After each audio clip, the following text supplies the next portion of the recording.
This live stream is a work session for me. I'm creating a course for you guys so that how to kind of think about mixing if you're a songwriter, and then also like mixing for songwriters. But it's not the radio ready mixing course. It's not the Spotify ready mixing course. It's not any of that, because if you haven't been mixing for 10 years, it's not gonna sound like that. It's just not. Like, you don't have the experience doing it, right? So we're gonna get you there. We're gonna get you like to a better place. We're gonna get you thinking about how you should mix, and then if you do all of the things, all the basic things in your mix that you're supposed to do, but it's not mixing, it's not, excuse me, not sounding like it's something you would want to listen to on Spotify, then that might be the time to outsource your mixing. And I recommend this all the time, and I'm recommending it to myself, recommending it to everyone else. Like, don't mix your own stuff unless you just really have some kind of, you're crazy like me and you have this like psycho desire that you need to like be in control of the whole project. Then don't mix your own stuff, because it is such a time suck. You've seen me work on songs from start to finish. There are playlists on this channel of 2 different songs from complete start, songwriting, song idea, song brief, the lyrics, melody, drum, rough sketch, everything gross coming out, rough ideas to final finished song. And the majority of those streams are days spent mixing. It's not writing the song. So if you're a serious songwriter, it may be time to just start exporting your mixes, outsourcing your mixes to some kind of good Fiverr deal. If you can find somebody on Fiverr that's affordable. Speaking of which, I'm currently on Fiverr for just a minute. I don't know how long the gig's going to be up, but if you want me to mix your mix for some reason, you can get a super affordable mix. Believe there's a link in the description to my Fiverr page for now. Don't know if it's still there at the time of you watching this. Then also, this is meta. So if you wanted to sell, like you're a guitar player, you wanted to sell guitar teaching lessons, or you're a trombone player, a string player, or a vocalist, and you want to teach people how you approach singing, then you can create a course and do that. And that's another way to monetize making money with your musical skills. So you could take the framework that I'm building here and put it into your own course. So we're using something called System.io, and the link to that is in the description as well. You can start for free. You can build an email list. You can do all the stuff. It's your entire online business can be done inside of System.io, and that's why I love it. And also, it's more affordable than alternatives like Kajabi. You see people talk about Kajabi all the time. It's like super expensive. So System.io is basically Kajabi for people just starting out, and you want to just get your toes wet and build a course, build an email list, build freebies, build on an online presence, an online business side of your online presence. Then that's what System.io is for. You can even build entire websites and blogs in there. It has literally everything. I migrated another site completely different from WordPress over to System.io. So like it's like completely possible to do everything in System.io. In fact, getsongosdone.com is System.io. So yeah. So every time you guys go and you check out the 7-step songwriting checklist, I built that in System.io. Well, I mean, the checklist is technically a Notion document, but the landing page, the landing on the page, putting in your email address, all that kind of stuff. So if you wanted to do that for some kind of music thing, or even if you wanted to give away an album or an EP, hey, download my EP for free, you can have a private link to a streaming thing or a download link and be like, hey, sign up for that. Here's how. So this is all like very meta, very big stroke. So it's probably not for everybody, but if you're curious, you can watch me work, and if you can hop in the chat and ask me questions. Otherwise, I'm just going to get to work and get back into making this course. So I had finished editing a video yesterday on the stream. I'm like literally editing and recording the course modules as we go. So so we're gonna so we got that up, and then we're gonna do another one well, we're gonna edit the actual module, like the text, what it says and stuff, and then we'll do see what we need to do next. As far as like when you're looking at your course, it kind of helps you like know what to do next. Like, oh, I need to fill in this gap, I need to add this, I need to add this. And even when you're done, like once you get feedback, your course is out, then you'll get feedback and be like, oh, I need to add this, I need to add that. So like it's kind of an evolving process until like you get like super satisfied customers, you know. So that is kind of why the course is free to start. Eventually I'll charge for it, but if you want to get it while it's free, there's a link to the wait list. Also made that in System.io, and that is underneath the right under the description. You can hit the more button if you're on mobile, and then you should be able to sign up for the wait list to get the mixing course for songwriters.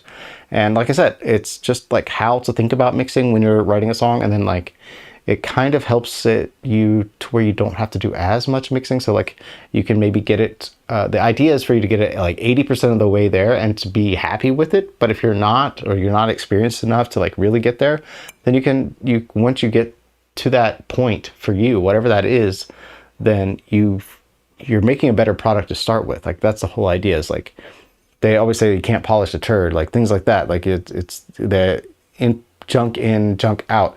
But like part of the junk in is some of this mixing process, and that's why I'm making a course for this. So yeah, so let me sit down and dive into that. And if you're here, say hi in the chat. I'm here. So, all right.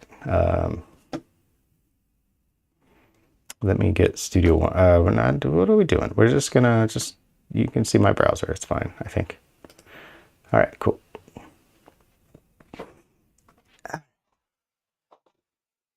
Okay. And I've been changing some things around in the live stream, the way it looks, whatnot. Okay. All right. Ty Grail, getting worried about you, buddy. I don't know. I haven't seen you in the live streams in a minute. Hope you're all right. Let's see here. Oh, and it's a little chilly. I'm just going to put a long sleeve on. I'm not trying to be cold, but I shot the thumbnail in this shirt and I just wanted to be consistent. You know what I mean? I didn't want to be like, oh, I'm in another outfit. Like, so, you know, I don't mess around, man. I shoot my thumbnails the same day. All right, one camera. Get it together. Good enough, I guess. Okay, need to see the light thing. All right, whatever. Is that good? What looks good to you? See the whole guitar. Sort of. My head's in the way. All right, I don't know. I hope that doesn't mess up the audio. Okay. All right, I'm here for you guys. So if you guys have questions about building courses or the upcoming mixing course, or you want a review, forgot to mention while I was staring at the camera up there. If you do want a review of a mix that you're working on, hop in the Discord and throw your mix in there, and I'll happily go over it. And I can maybe even do it during this live stream if you are there. Let me put the invite to the Discord in the live stream, because I don't think it is. I've got a feedback. I don't want to create another channel. Come on. I've got a feedback section in the Discord, and it's just, you know, it's just a couple of us in here right now, but I have a feeling as soon as this EQ video comes out and other things, everything's gonna just keep growing dramatically. All right.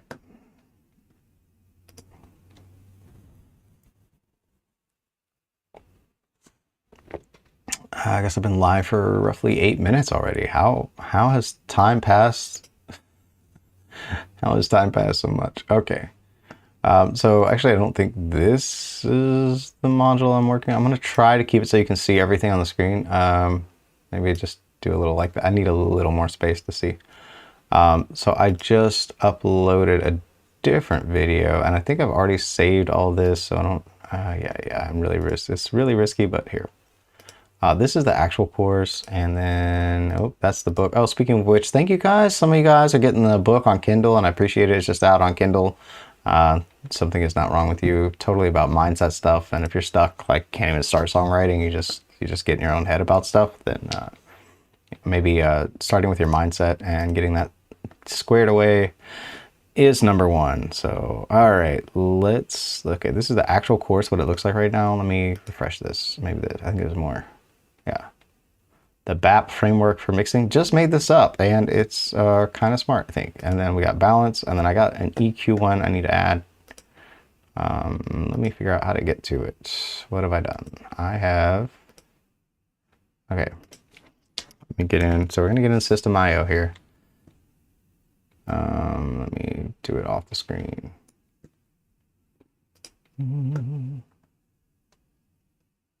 I am signed in. Well, that's what I thought. Okay, let's go over to courses. Let me bring it down so you can see. Hold on.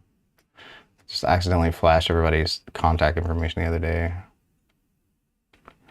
I want to go back. Can I go back into the browser there? All right, well, we're just on a different one. All right, courses, and then we got mixing for songwriters. And we got balance, and we got EQ. That's the one we're working on. I guess. Let's see. Why EQ? Let's see which video this is. FAP, EQ, touch. No, I have a new one that I just uploaded. Hold on. Where'd it go?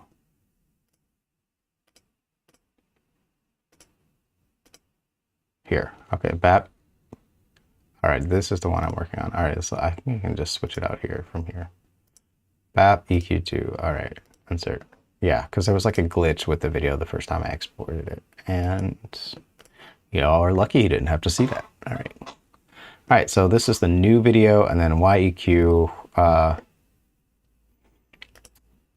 This is the default text when you're making a course, so obviously that doesn't need to be there. Let's talk about EQ a little bit. Let's see. Can I watch this? Hold on. Let me make sure it's playing right. I'll mute the microphone, I guess, because there's like a weird delay, and I hopefully.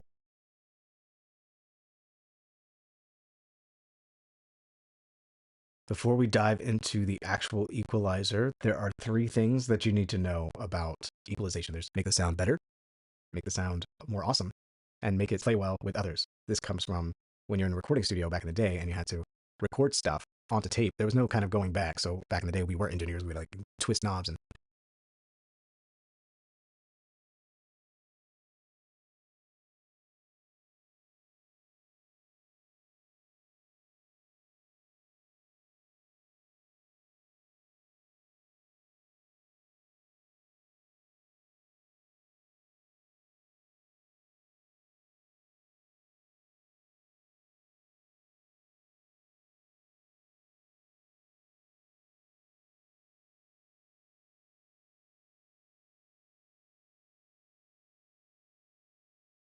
before we dive into the actual and brown can sound a little bit dull. It's different for every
Yep, I did forget to turn the mic back on. I told you I would. I told you I would. All right, so I've just been streaming in silence. It's fine. You didn't miss anything. I was just talking about just details for the course and like how you have to delete part of the page because of the default page has got a bunch of junk in it. And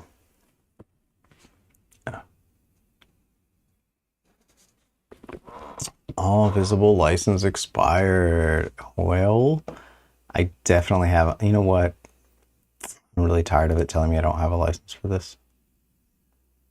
Because I have it. And this is like one of those things that I'm just a little bit behind hurt about. Because this was the one that like it threw me over the edge of buying FGX 10 years before FGX2 came out, because they were like, when you buy FGX, you're gonna get FGX2 for free. And I did that, bro. So I have an FGX2 license.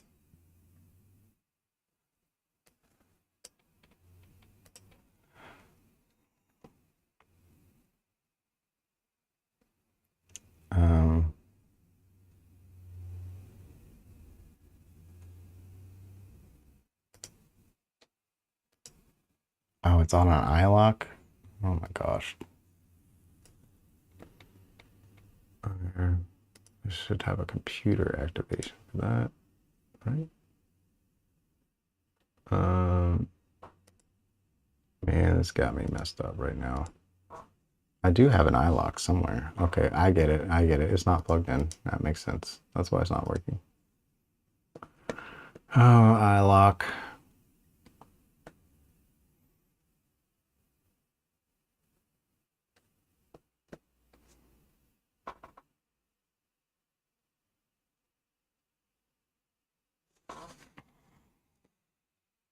This mic is really pulling my shirt down. I'll put it on this one. Hold on a second, let me mute it. Mess with it and then forget to.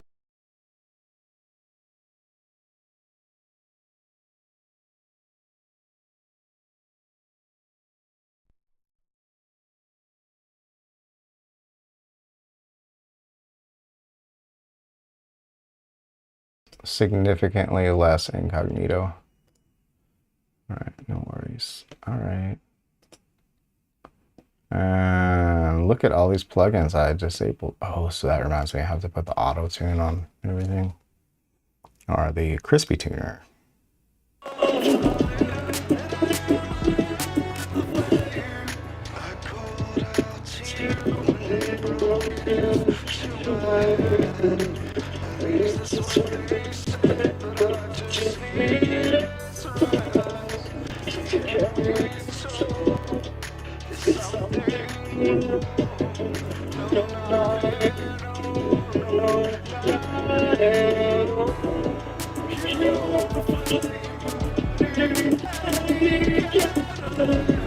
It was the same.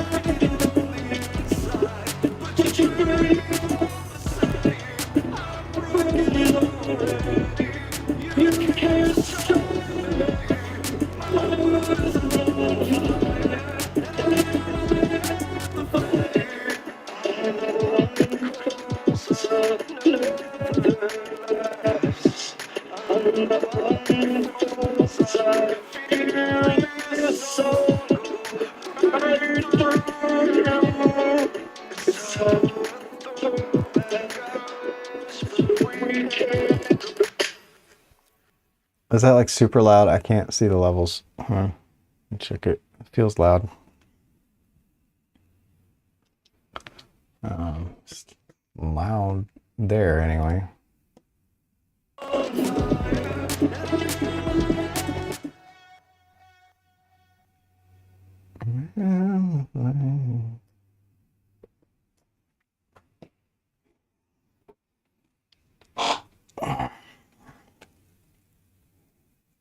One year ago, he told me I would write a song that had a lyric that says, "I am the flame." I would have laughed and said never. But hey, it's relevant to the other lyrics, and it sounds cool for some reason. All right, small.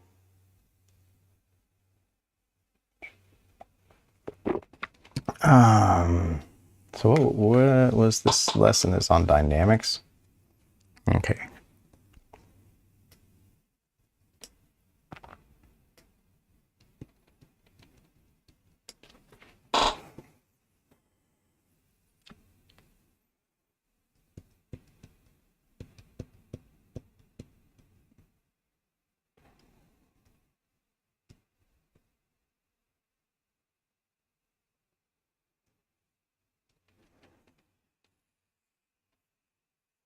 I'm just like trying to process how I want to talk about dynamics.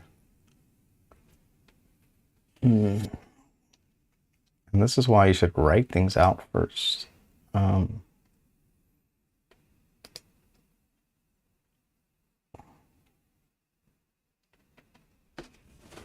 Anybody here today? Where is everybody?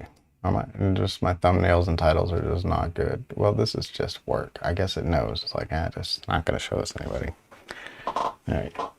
It just knows.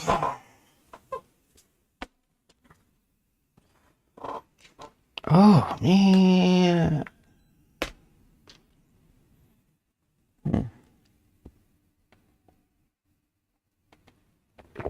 Ah, this shot looks so cool. I'm so excited about my new interface. It's gonna look so cool here. It's I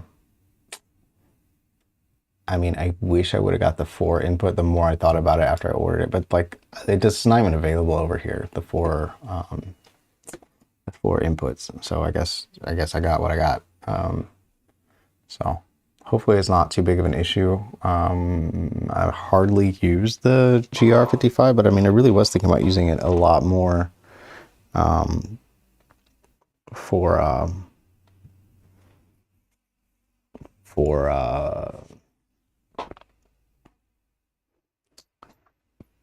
because I'm gonna be making I don't know if it's gonna be an album or an EP, but songs from my old band, just redoing them but like completely maybe different style, more modern sounding. But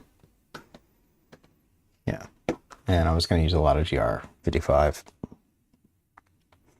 because everything is guitar based, so I can get synth sounds by playing the guitar, even though like I'm really sloppy at it. Like all the guitar in those tracks are sloppy, like just kind of like more like feel, you know, just playing by feel. So like programming that would be really a headache. Like if I was trying to like play on keyboard or something like it, I don't have the same feel. Like you just have like a feeling when you're playing the guitar that like gives you this weird accents and stuff, or me anyway. And so I can't do that when I'm playing the keys here. Like I don't know why, it doesn't come out the same. All right, it's total side tangent. Dynamics. A lot of times too, when I'm making content, I'll do research, and so like I'll watch somebody else's video on whatever it is. Like I watched other people's video on compression, and I think that's why mine did so good, is because like I took the best out of like the top 3 videos on compression and just stuck it into like a short time frame, and so it just sort of took off. Like I think the problem is that like I accidentally because I compressed the track and EQ'd it and dynamically EQ'd it, and then I also put the studio sound, which is like I don't know, it's everything. It's denoising, it's like shaping the sound, EQing, compressing, it's doing everything in Descript on top of that, and I think it was just like way too much processing, and so it sounds really unnatural the way my voice sounds in that. So I think that's like the only reason it hasn't gotten bigger. That and like maybe just my delivery styles. People aren't ready for this. You're not ready for this. Speaking of which, Jakey, Wakey content, there's gonna be more content. Like I think it's just gonna start coming out because I'm gonna be writing more. I'm gonna be dedicating time to writing, and that's really what prompted all of that content. Was like it was like this circular pattern of like writing, making a video, writing based on the video, making another video. Like it was this circular pattern of content. But now that the book's out, it's like I'm not writing, and so like I don't feel super inspired to make more videos, but I have some ideas kind of I've been kicking in the back of my mind for that channel. So that's coming. And I have an idea for a follow-up book too. but it'll be more like story based instead of like practical how to. It'll be more like how people got unstuck in real life kind of thing.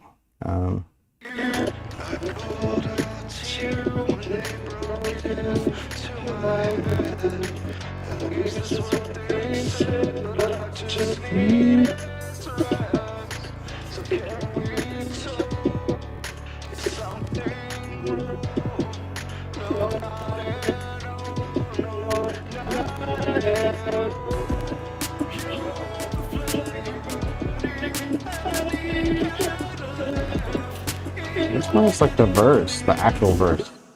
That's background verse. This must be the verse. This is like the actual verse.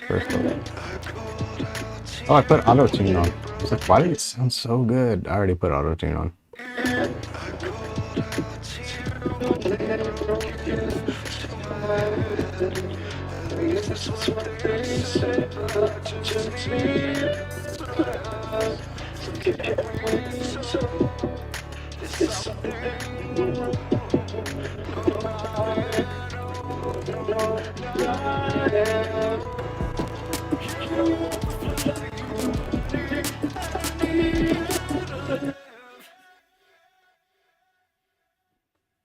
But you burn me all the same. I'm broken already. You can't join me. My world is From what I can tell, this was like originally like a formant processing. So we got A major. So why don't we'll do the crispy tuner. Crispy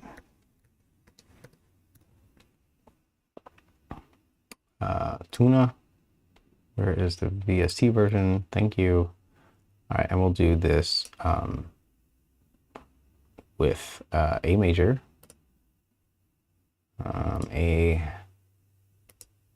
major, and we're just gonna do, I think I had the pitch down an octave for the, oh, whoops, that's not this. Hold on, this thing, down an octave, there we go.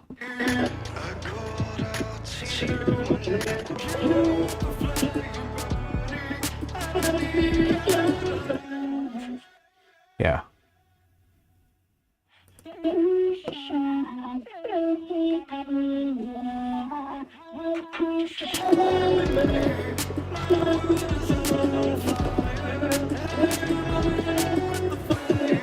Oh, look at all these smart EQs. So let's remove these because they take up a lot of processing.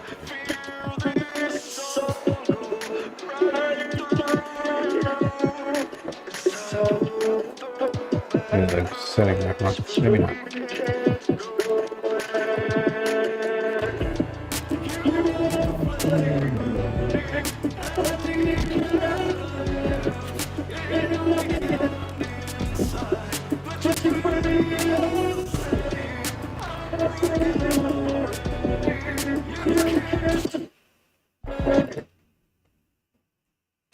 Let's see here. We actually bounced that. So we can disable actually this entire plugin. I just disabled. Okay.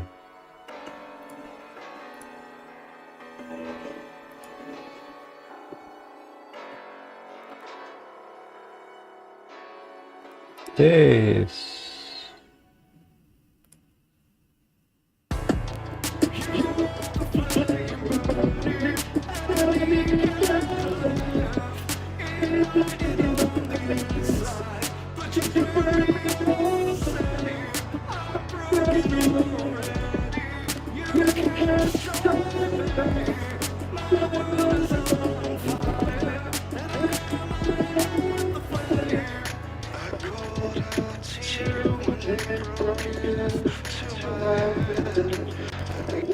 If you're here, you're welcome to say hi.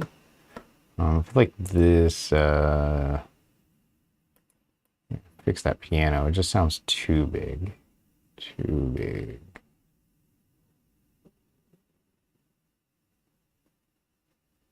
Although that is kind of what I wanted.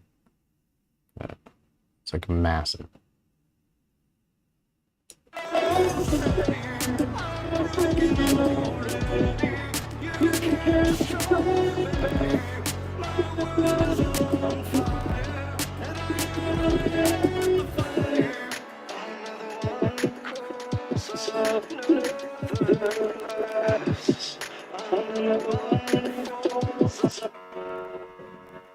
Yeah.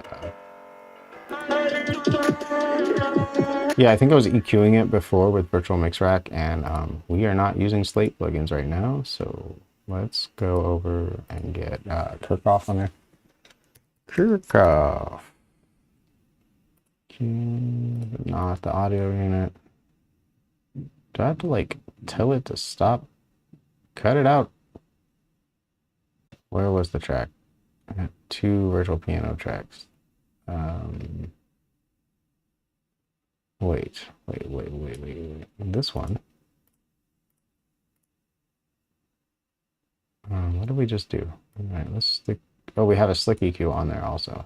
But let's do this and give it a quick listen.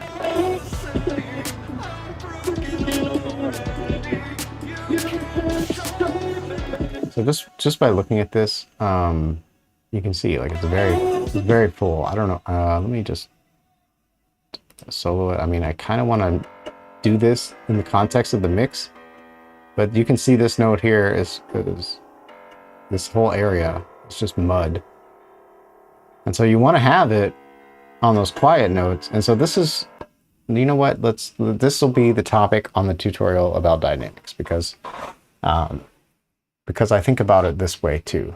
It's not just the whole signal. It's like for each part of the range. So let's do a little bit of we're building a course here, by the way. So in case you're wondering why everything is a mess. Okay, so we'll talk about dynamics.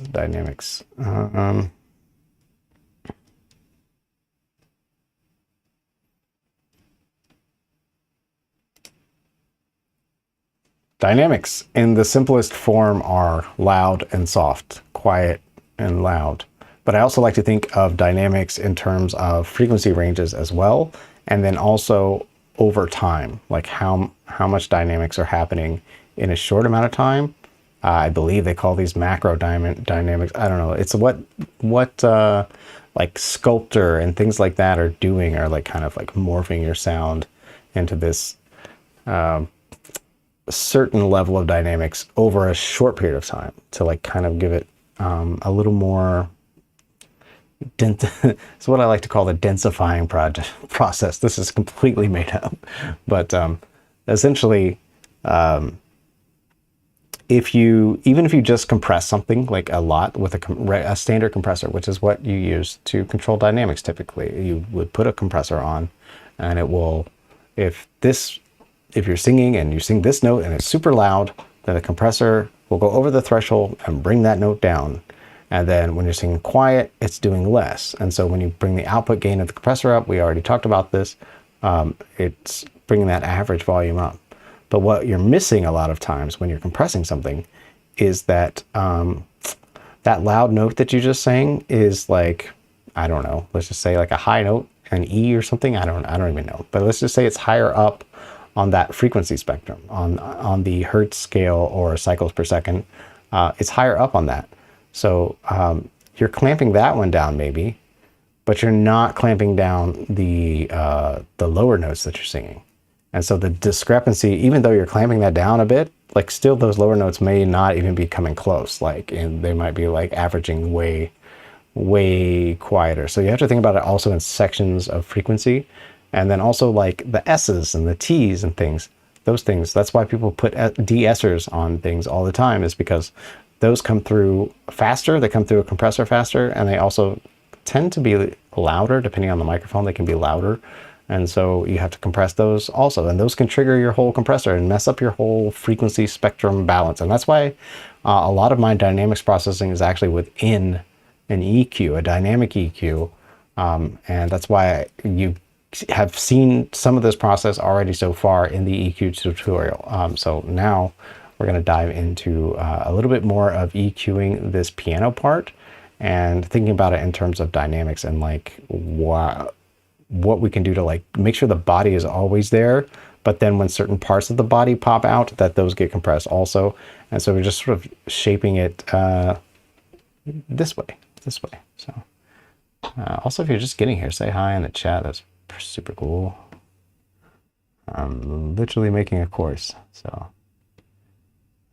if you want to get this course as soon as it comes out, there's a just tap the more button under the video, and there's a link in the description for the waiting list for the mixing course for Songwriters. All right, so here's the piano. And you'll notice the average is good, right? The average level of this is great. It seems like there's a good balance of frequencies, but just every once in a while, certain notes down here just poke through. So if this were hitting a compressor like this, which it is, it's gonna kind of shift the balance of the frequencies in a way. And actually it was kind of gonna stay the same, but it's gonna push everything else down when these louder notes happen. And so you don't have the same density, if you will. It's just the only word I know how to describe what I'm talking about. So like this note, some of these notes, that note here, when that hits, it's not doing it, but yeah, this one very specifically. But like you don't necessarily want to just cut, because there's a lot of other notes where you need that body. So this is an exact, like maybe cut a little bit because it is sounding heavy in the mix, but then also dynamically reduce. This is a compressor. So we're just putting a compressor on this range.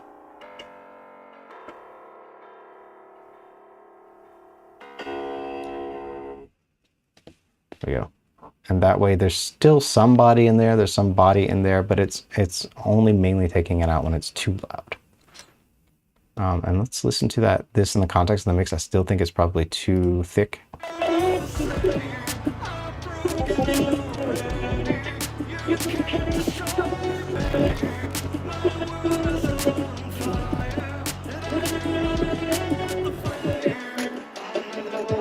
So we're gonna add a high pass filter. I mean, you have to be careful because you really want, I mean, I do want the low end of this piano to hit so you feel it. But at the same time, we know kick drums and bass really need to be in that spot. They need to be the ones living in there. So.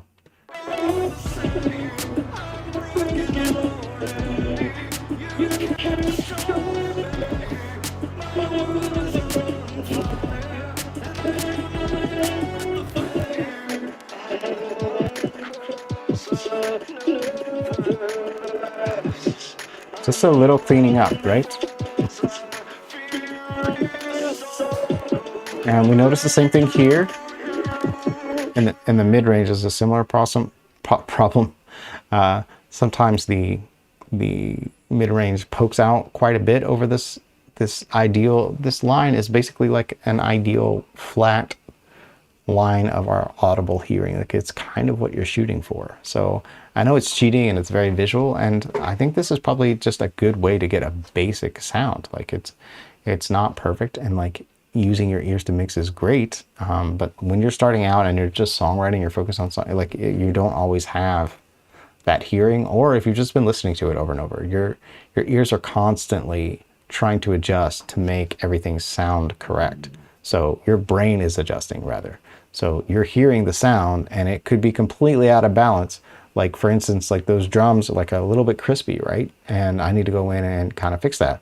But yesterday when I was listening to the exact same drums, because I've been listening to them so long, my ears made them sound like they were supposed to sound. My brain did. So yeah. So we're just gonna take this little bit out here, and then we're gonna go maybe try to just tweak the drums a little bit. That should be a good thing to talk about for dynamics.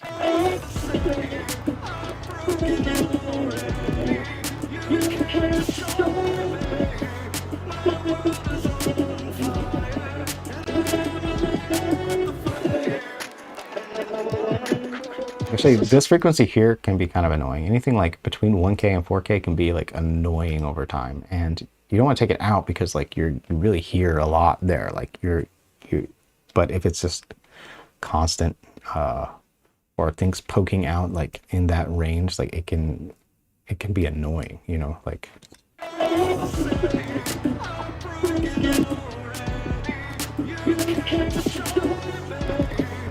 Just these short.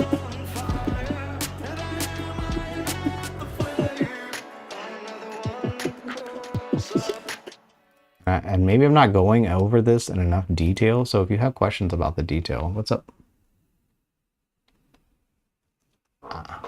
Thanks.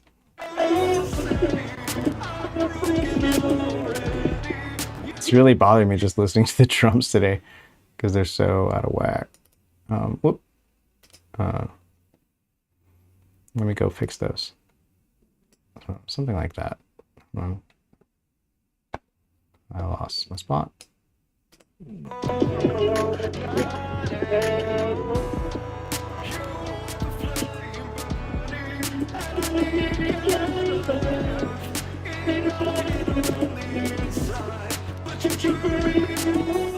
All right, this is just all part of the process. These drums, bro. Okay, let me fix this.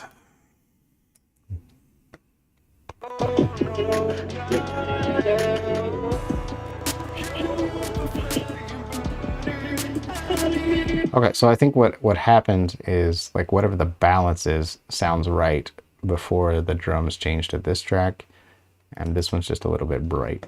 So we're just going to put a high shelf on and then have it only dynamically come in when this drum part comes in. And I know I could just go back and lower the volume of this part or EQ this particular track, but why not just do a little top-down mixing? It's not my favorite thing to do, and I really do prefer to fix things at the source.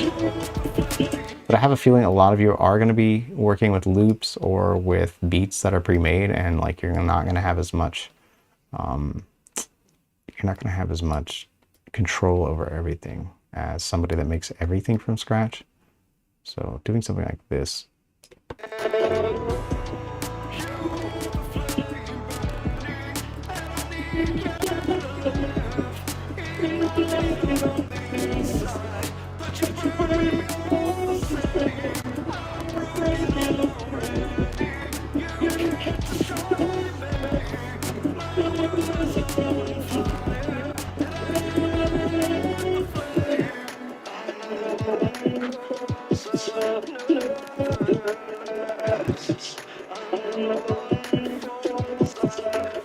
Just something to take the edge off, and maybe it's too much. It's entirely possible, but it does sound better to my ears. For now, I think I'm mixing too loud in my room, and that's bleeding through the mic and everything else.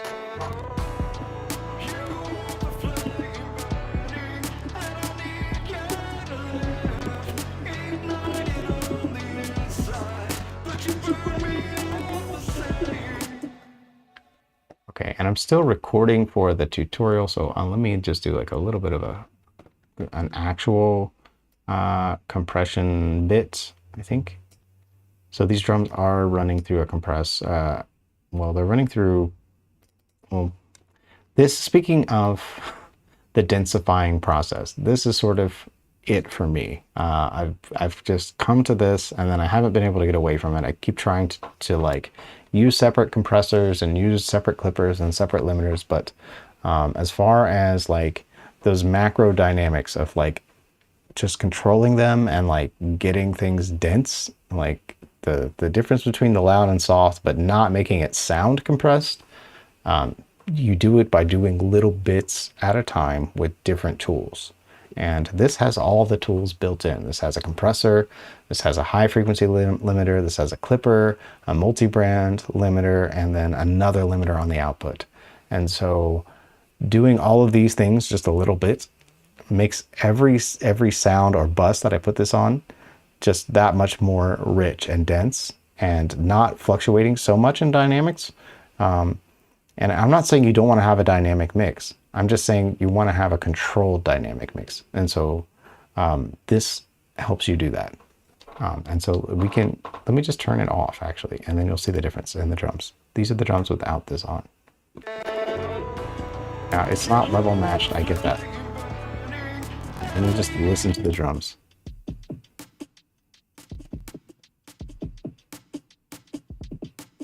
we'll turn this on. It actually did not come up in volume that much. And I can't level match exactly because I already have all these settings correct. But maybe I'll level match and post with the stream. But the amount of loudness that you get without the artifacts of compression is ridiculous. Like you get some, like a small amount, but like this Nova compressor is very clean. The clipper, I tend to use the low frequency clip, and so it's only clipping bass and lower frequency things. So this actually causes some saturation, which helps those sounds come through on cell phones and things. So like this is doing a lot of the legwork. Then it also has this mid-side function so that it's mainly only clipping the thing. It's not clipping the whole track when the bass hits. It's clipping the middle section. And so you just get this extra richness and denseness that you wouldn't get otherwise. And then doing the same thing here on the peak limiter, this multi-band limiter. I use it kind of probably harder than I should, but let's see. Let me put, yeah. For drums, it's okay to actually go a little crazier than I'm going. I could probably do quite a bit more. But just shaving off that, since all of these are loops, they're already fairly processed anyway. So I'm just shaving off a little bit. Okay, this other loop came in here. So you can see it's just doing a little bit, and it's controlling that and making it that much more dense. And I've been doing this on pretty much all of my subgroups for a while now. Yeah, and even the master. I wish I had more to explain about this. If you have questions about it, you can ask. But this is just the way I think about densifying. It's the only word I have. It's doing this and doing the dynamic EQ before, which is essentially, because I use so many nodes on my dynamic EQ normally, it's essentially a multi-band. So I'm compressing in different bands a lot to get the average sound sounding great and the way that I like it, and then dynamically densifying, I don't have another word for this process. Compressing, high frequency limiting, clipping the low end, multi-band limiting again, and then limiting again. And just doing it just these little bits, like it's not destroying your sound. You could easily destroy your sound if you did this much gain reduction with one compressor or one limiter. Like it would sound weird. It would sound bad, like a radio or something like it. And this doesn't sound like that. This is not that.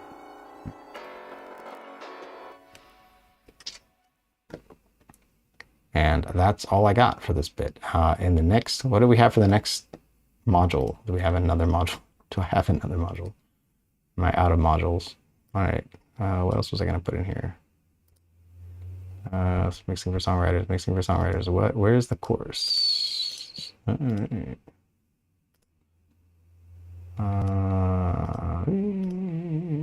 Okay. Where's everything on this page? Okay, we'll sign in, I guess. Should be signed in.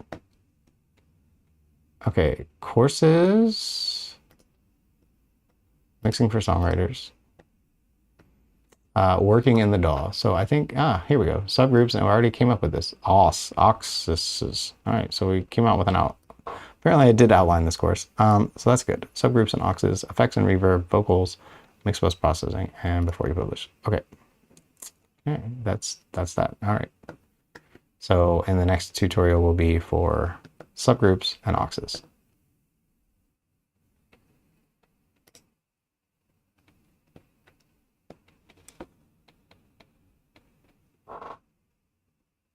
Yeah, but no.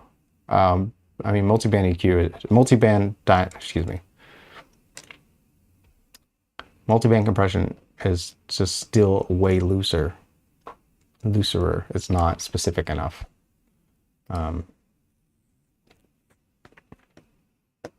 The way that I EQ vocals and just everything is just layers of targeted dynamic compression points.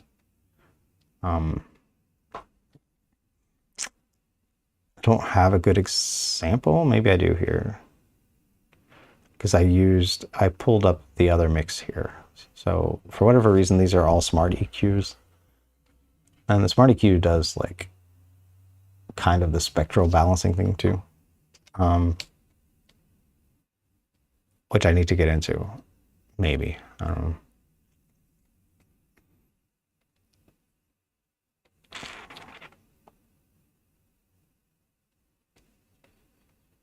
But I've been experimenting with multiband. Like right now I have a multiband EQ on the mic. I think it's like more general and just like set it and forget it type of thing. But like the dynamic EQ is just specific to that source. That's the way I like to think about it.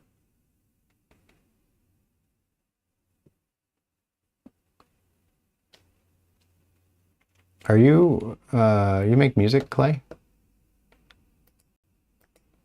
I think so. I mean, that would make sense. Trying to. It won't let me go to your channel from the chat. If you want to, you can hop in the Discord. I don't know if you did. Just post a link to your stuff.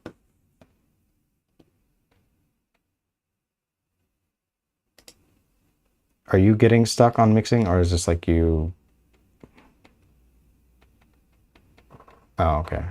Well, I mean, like your music. You can link to your music.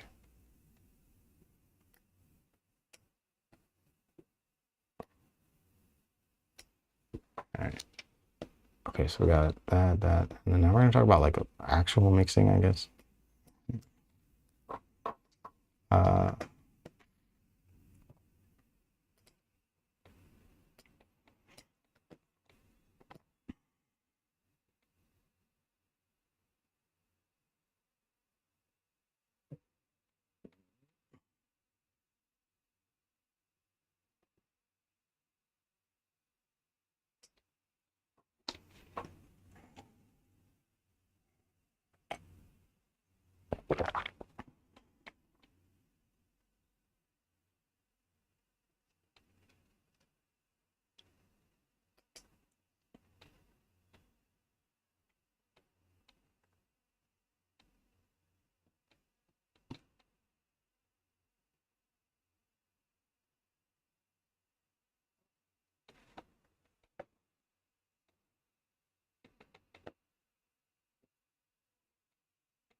Yeah, but I mean, you don't have music out. Do you write?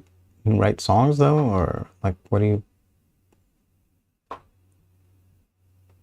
I talk about this, like the whole beginning of the course is like.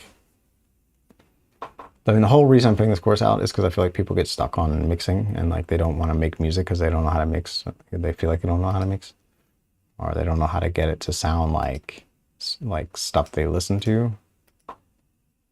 And it's not going to happen overnight. Like it's just not. Like as much as people want to sell you a course and be like, this is the radio ready, whatever, you know, it's just not that.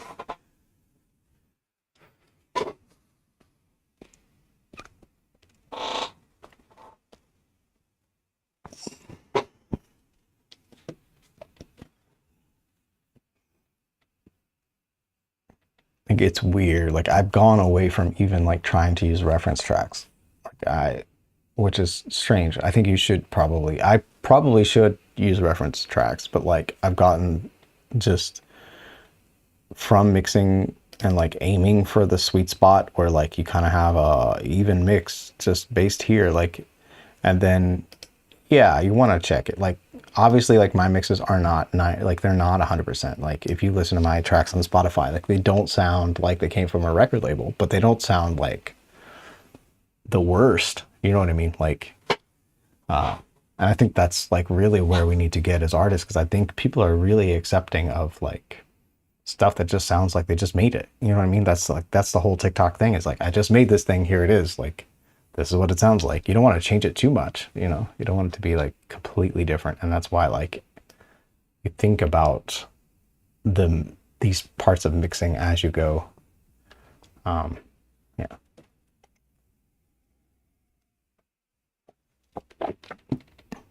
So that when you post that TikTok or whatever it is, like it already sounds like the idea you had in your head as close as you can get it anyway, you know.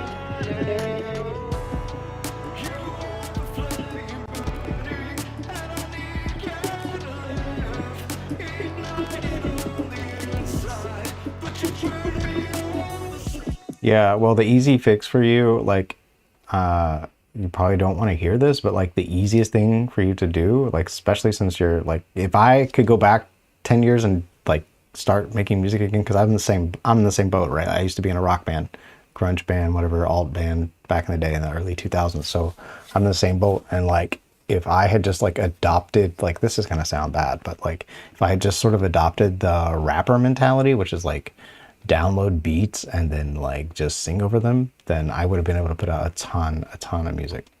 And you can do the same thing. And like now, like you can get instrumentals that are rock instrumentals and they're already mixed. Like you just need to put your vocal in there and then maybe duck out a few frequencies so that your vocal sits in there good, you know, like, so I wouldn't overthink it. Like if you really want to make music, like you probably just in your head too much. And that is why I wrote the book. I don't know if you've seen the book yet, but it's this.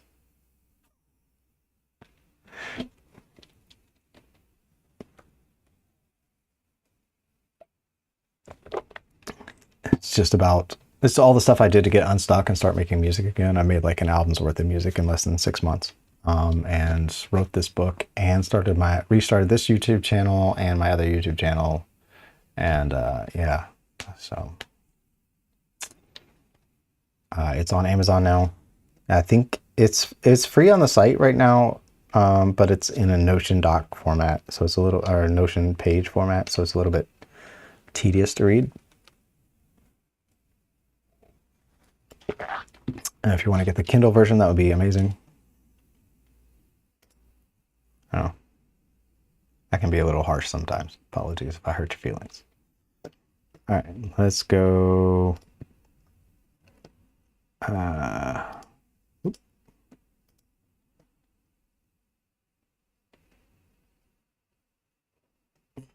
But like you could, like if you don't play anything that well, like you're kind of like me, like I started using loops. I started using splice loops and then like using virtual instruments to recreate the loop so I don't have to actually use the splice loop, and then like going that route, which I feel like might be what you're talking about doing. Like maybe this, like what I'm doing is kind of maybe your line of thinking. Then again, I do. Sometimes I play. But this song in particular was splice loops that I recreated.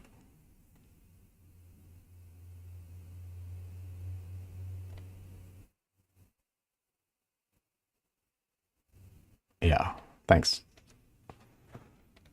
Well, I'm glad you're here. Thanks for being here, man. Yeah, it happens like way faster, man. It happens way faster. Like as soon as you decide, like you start asking the questions like, what do I need to do to start making music? Like you start asking yourself those questions. Like, what do I really need to do? Am I getting my own way? You don't want to go like down the path, the downward spiral of like, what's wrong with me? Or why am I in my own way? Or why can't I get anything done? Because you're just going to come up with more reasons for why you can't get stuff done. So it's like, we're just asking the wrong questions. You know, that's really what it comes down to.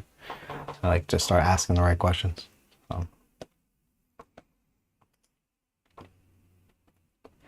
Let's see here. But this was all splice loops. Like, this was literally like me. I found some splice loops. I like drug them in here and then started singing. I think I even did this live on the stream. And then I went in and was like, I had gotten flagged like by content ID'd as soon as I went live with this. And then, so I just recreated all of these sounds with virtual instruments by like just extracting the chord information, coming up with a way to do it.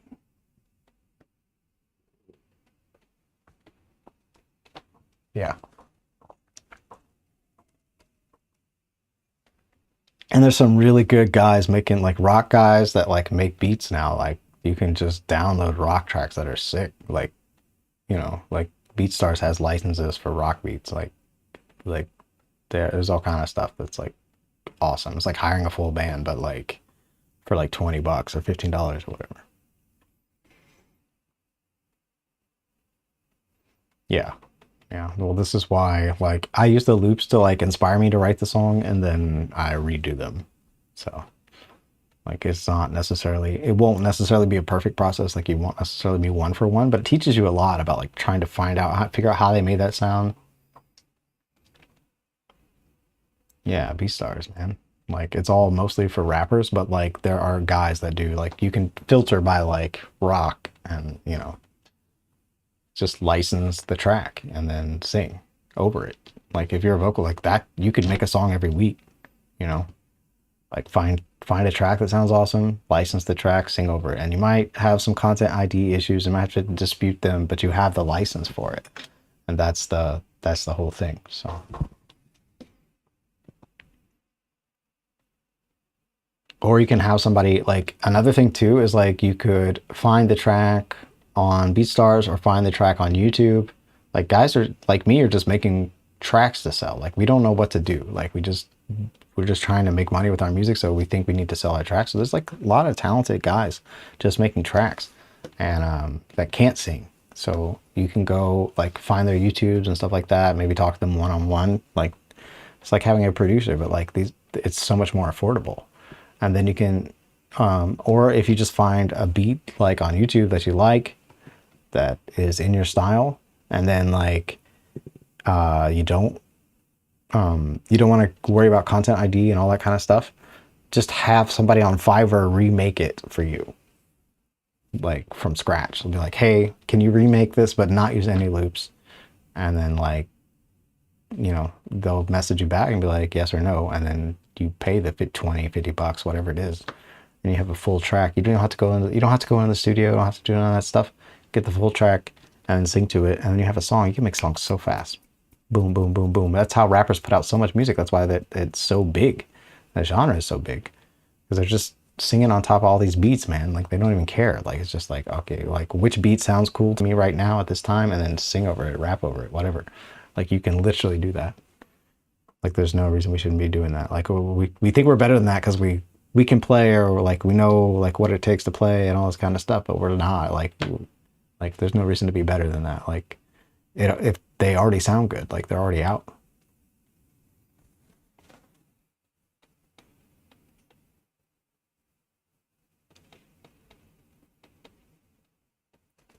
Yeah, I mean, if you lean that way, it's going to take longer, like a lot longer, like years longer. So like if you're in this spot right now that it seems like you're in, you don't have any songs out, like it's going to take a lot longer. Like if you don't have anything out, like, I mean, we're talking years. So do you want to have music out now, or do you want to have it out in years? Because even using beats and using pre-made loops and stuff, you're still going to learn. You're going to learn like how to mix it and how to do all that stuff as you go, you know. But anyway, that's what I would do if I was just like a vocalist and like couldn't play anything for shit. Like I would just sing on top of stuff. And you could put out so much content.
It's working. I don't hear it.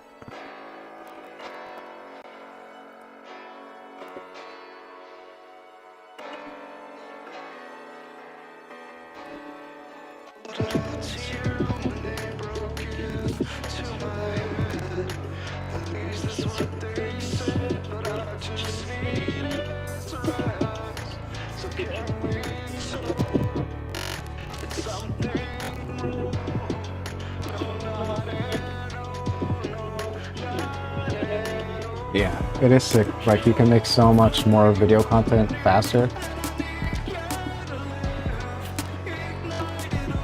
I need to get my, I think I lost, they changed their affiliate program. I need to get an affiliate program for there. It's gross.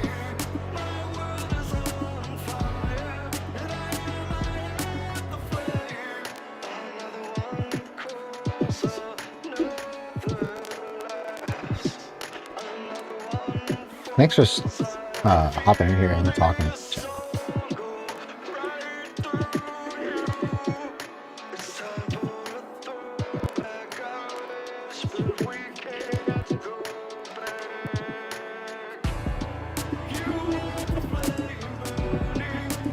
All right, I was going to talk about auxes and buses. Let's do that. All right, so we have these delay throws. All right. Okay. All right, auxes and buses. All right.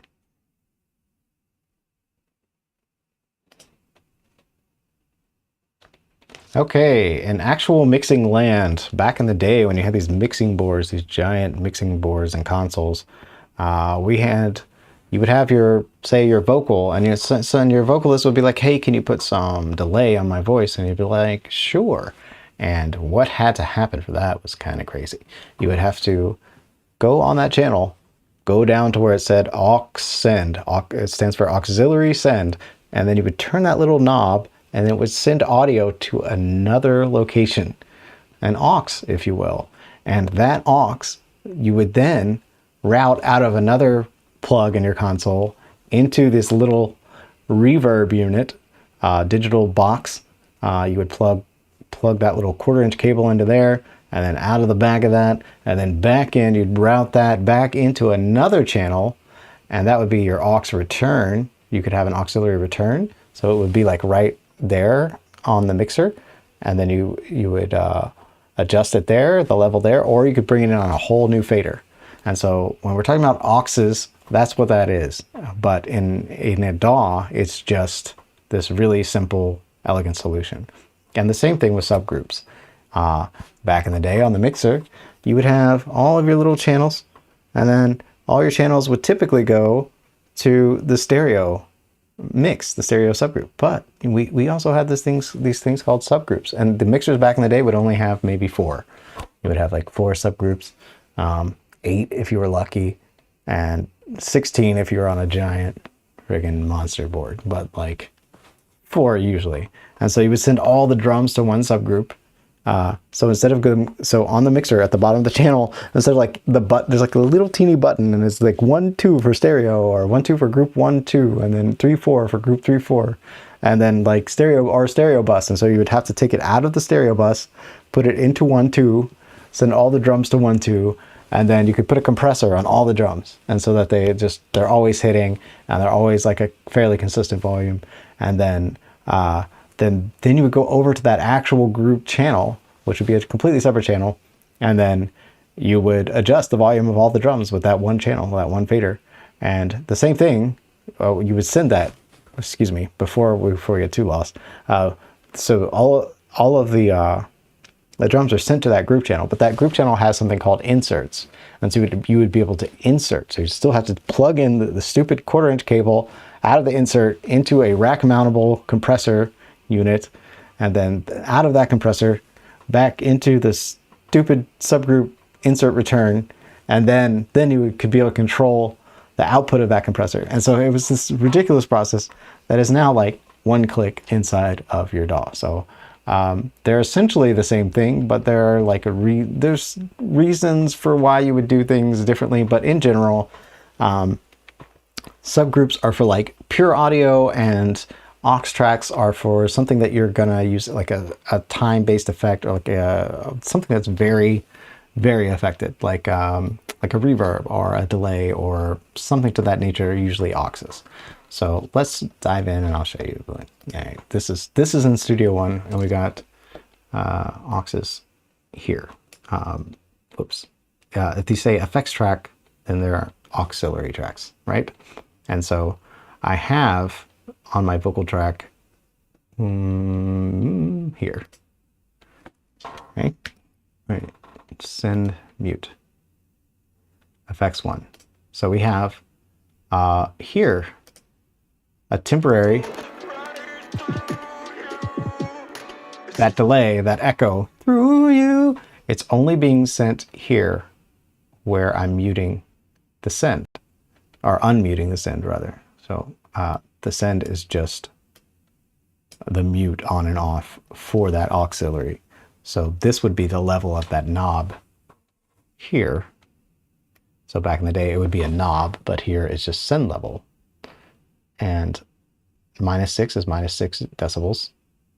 And that echo, that send is going to the aux track with the echo on it, which was over here.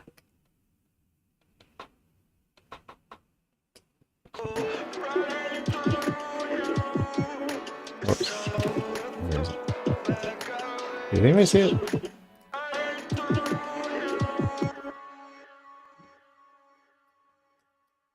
Where do they all go? Oh, here. That's this track here. And so this is the auxiliary track for that reverb, and it's just this Valhalla Supermassive. This is free, by the way. Super clutch.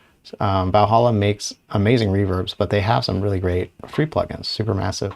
And then I used a ton of that other free one called like Frequency something, that's just basically like a fancy flanger thing, and use that a bunch on the last track where I was mixing, trying to get that like retro Jimi Hendrix thing. There's a whole playlist where I mixed that track. Anyway, Supermassive is the echo delay thing going on, and then of course we're trying to control that a little bit, so we're rolling off all the lows, same dynamic EQ on problem areas that we're poking out. All right. And that's what this sounds like. You can see it's just a real problem here.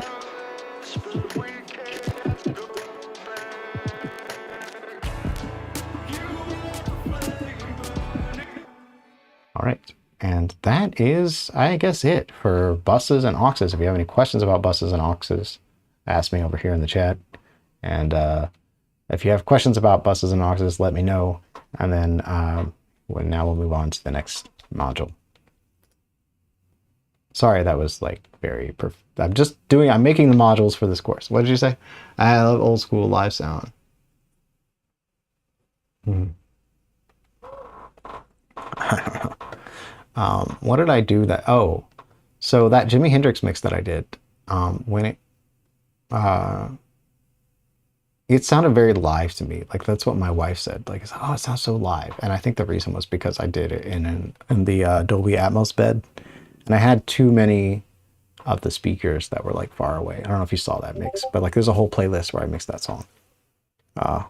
Probably spent way too much time on it since it wasn't a paid gig, but or it was a paid gig. It was a paid gig, but it wasn't for the client. The actual client didn't like it. Which was a little bit depressing, but, you know.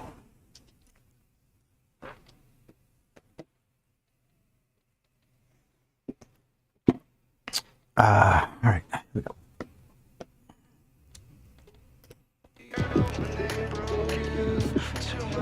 That's another thing too, like, when you're just listening to your song at the beginning, you forget, like, if you spend a lot of time on your song making it and mixing, and then you send it off to a mixer, you're almost 100% guaranteed to not like the mix, like because you get so accustomed to the rough mix that your brain just like can't accept like another mix, even if it is better. Or I mean, sure, there's a possibility it could be worse, like for real. Like people tend to put like too much ozone and stuff on masters and like totally destroy their mixes, but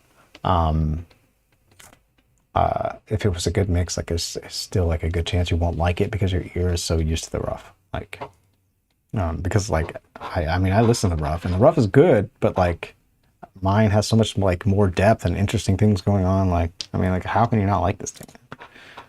All right. And maybe that's what it was. Maybe it was too much. Maybe it was too much flanging. Too much flanging. I was like trying to really bring back the Hendrix, man. Like I went through like mixing it on the Helios board, like everything that Hendrix did, like everything. I don't know why I'm ranting about this. I don't know. I'm a little upset. All right.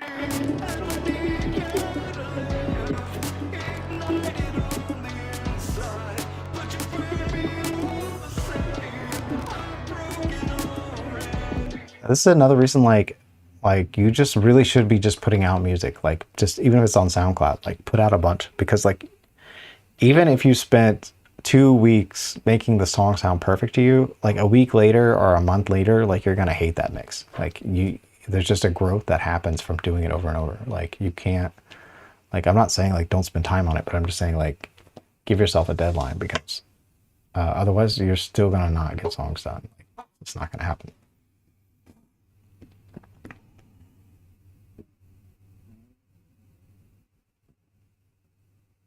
Ah, you've done some mixing. Okay. If you've done mixing, I don't know why you're watching my tutorial. And it's way hard to mix your own stuff, dude. Just don't do it. You know better. You should know better if you've done mixing.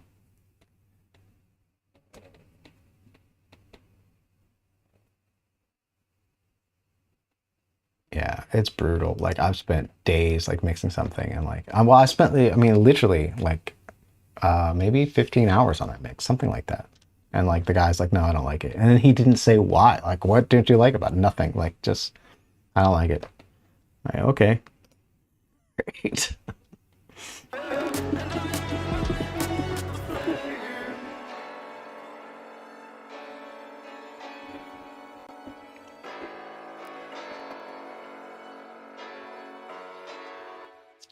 But like, yeah, like I wish I had the cash to pay somebody else to mix all of these. Like, it's just not good.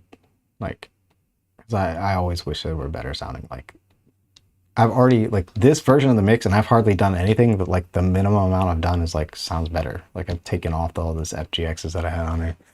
Like it just sounds better.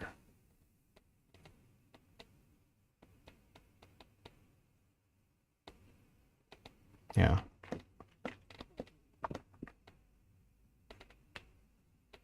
Your Studio One too, right?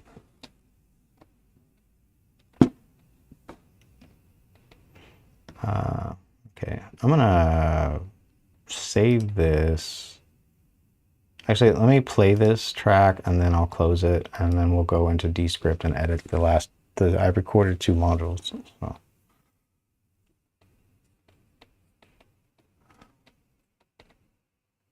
Yeah, but like, I mean, you have a day job, I guess, but like if you're like me and you're trying to be a content creator, like you gotta be able to like outsource stuff, because like you can't get the time back. Like, and that's like the wall I'm running into. Like I know I can do more on my own right now. Like I need to be doing more, but like I'm getting close to hitting that wall.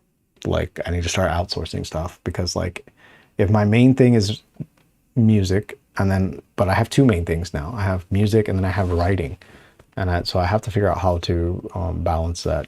And all the video content, all this video stuff you're seeing, like that's secondary. That's secondary to music and writing. So I think people miss that. Like they miss, unless you're a YouTube channel talking about making YouTube videos, or you're a Instagram channel talking about making Instagram, like then you've got to be doing something else with your life. You know what I mean? Like, so Yeah. I mean, I think I'm about to like, I don't know. I don't know. I have this plan. I don't know if it's going to work, but I have a plan to just sort of like help people make content, but from a different perspective of like not being a content creator, but being a creator who also makes content.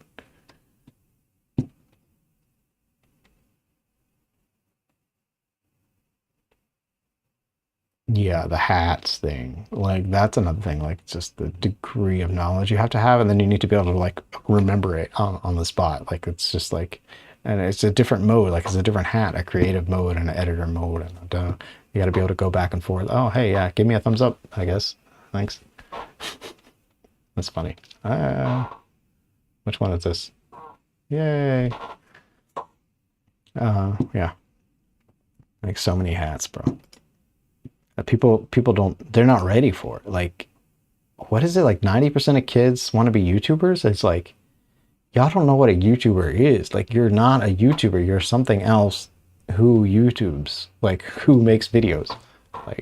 Like y'all don't get it. Like, you can't just be a YouTuber to be a YouTuber. If you do that, you'll burn out like all of these YouTubers that talk about making YouTube videos. Like they go up and then they fall off. And like, there's a few that have stuck around, and those ones are on the top, you know what I mean? Like, but what else, you know, are you going to make stupid joke, entertaining content, but for how long, you know what I mean? Or it's just these they don't know, people don't know who they are, you know? Yeah. Or they're not anybody. They're just freaking zombies. All right, let me play this. I'll be right back.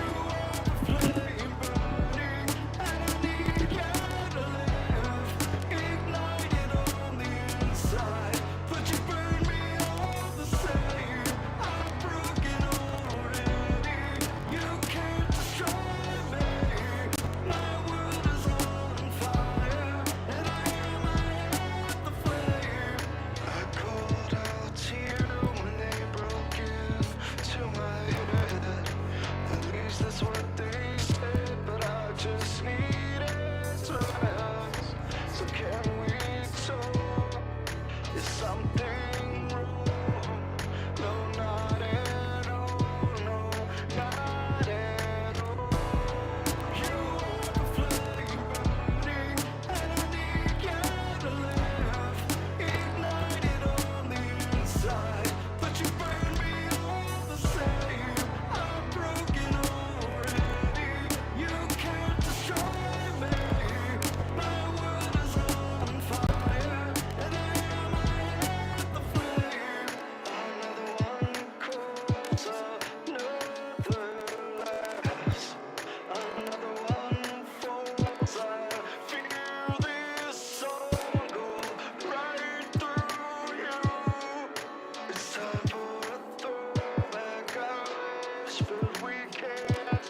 still around. Oh, wow. You're still around? I'm back. Just one sec.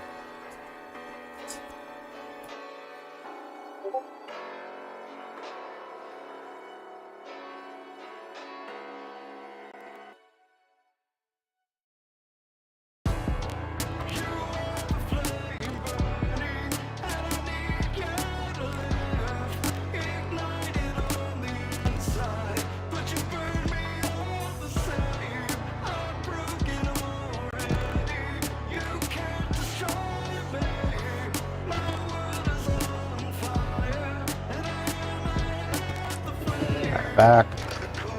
Stop this. Okay, now we're going to video editing mode. Please, if you have any questions about any of the like stuff in the actual course when I'm recording or talking about EQs and stuff like that, let me know. I know you did say something about dynamic EQ and multiband EQ, and I think it's obvious that I like to use dynamic EQ more because you can target the specific problem areas. And then I did want to talk about spectral EQ too. I'll probably just touch on that at the end when I talk about mastering, and but I actually use it a lot in the mix as well. But for the course's sake, we'll throw that in at the end because I don't want to be confusing everybody all the time. All right, I might be approaching this course like too advanced. Like maybe people need like really basic, and so that's why it's free for now. And if you want to get the course for free, just sign up for the wait list, and you'll be the first people to get it. And then the only thing I'm asking is like if you sign up and you get the course for free, I'd love some feedback to like make the course better. And I don't know if I'm going to leave it for free or if it's going to be paid, because I don't know how detailed I'm going to get on it. So I'm still putting it together. It's kind of a like, here's the course I gave you on mixing, now you have no excuse kind of reason for making a course. Like it's really not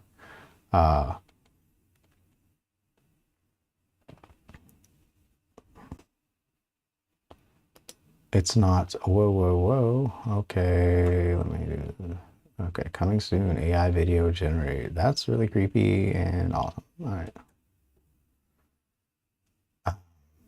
What is my Descript email? Oh, all right. Sure. Okay, we'll just stick that down there. Does not need to be. Oh man, Clay, sorry I didn't get back in time, man. I was really trying. I just had to run to the kitchen. But I'm really glad you hopped in here. It's good to see new people hopping in the chat and new people like watching the channel and subscribing and stuff like that. It's very encouraging because like I've been putting out a lot of content to crickets, you know, so. All right.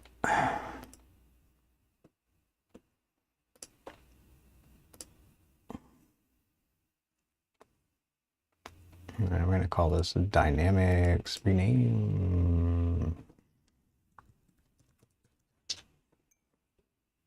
So. All right, and there should be a couple of files that I just recorded today. All right, so we got this giant one. And I've got another one after that. What? Okay. Ah, I did it again. I keep forgetting to turn off the extra audio tracks. Why can't it just like automatically? Just like eating hard drive space up for no reason.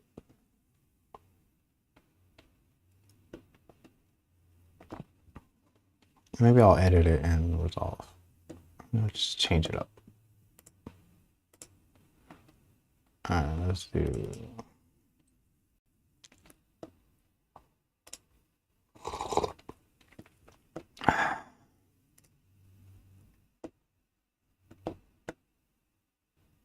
Movies today, gigabytes. Bam, change.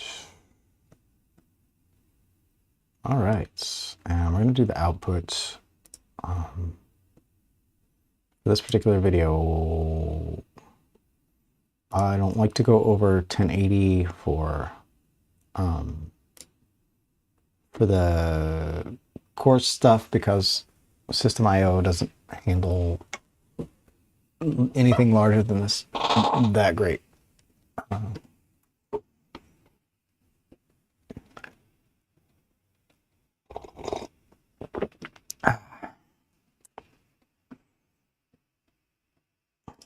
Okay, I literally just made this. Oh, and we can do the what do we do? Right click. It's like a edit. It's like a there's a way to edit via text now.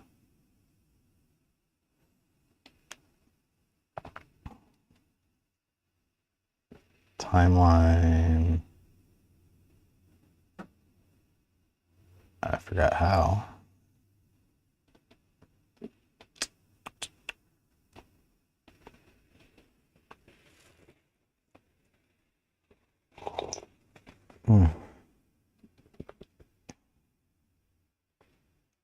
There's like an option somewhere for the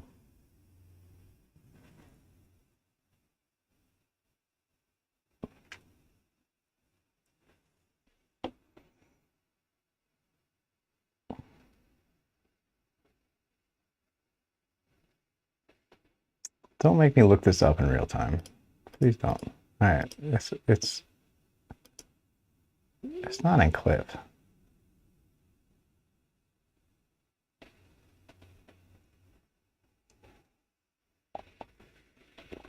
Oh, y'all can't see this. Oh.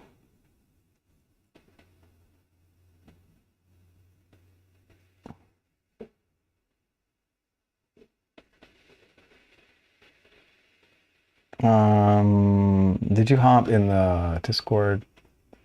Let's see. Any new people in here? I don't even know how to see who's new. I think I can click this button.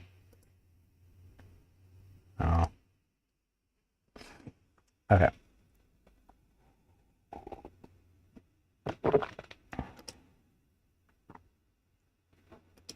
All right, why do I not know how to do this? File, media management. This should not be that hard. I'm really gonna have to Google it.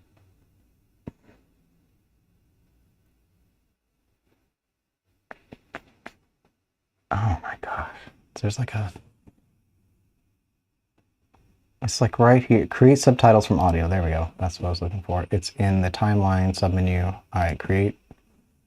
And then I think we can edit the entire thing now from text editing. Like Descript, but it's not as like refined.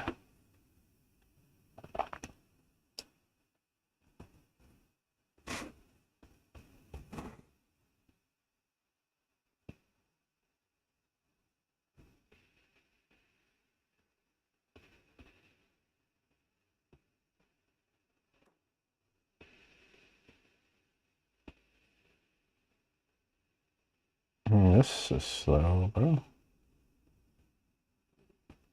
I wonder if it's like using audio 1, if I can tell it to use like audio 2. You know, it's pretty smart though. All right, let's go look at the course some more, see where we're at. What else do we need to do?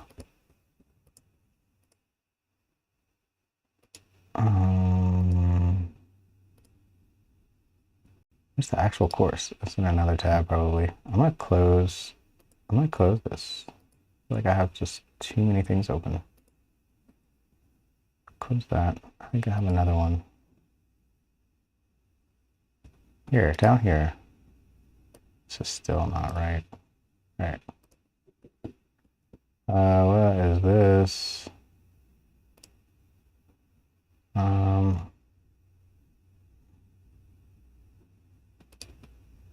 BAP framework for mixing, mixing fundamentals, dynamics. Okay, that's what we're working on. Text and flip.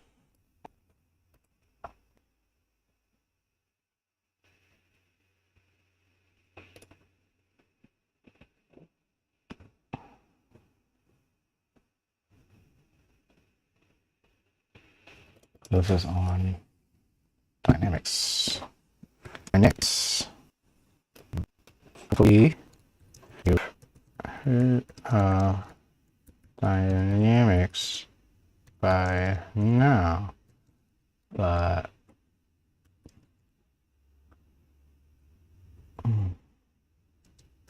if not, that's okay.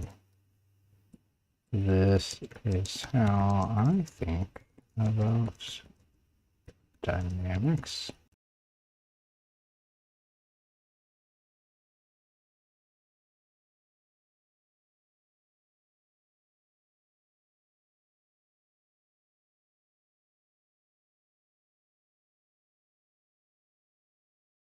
And writing / mixing a song. Okay, fantastic. And now I need the video. What a tight grill is, man. Getting kind of worried, bro. Getting kind of worried.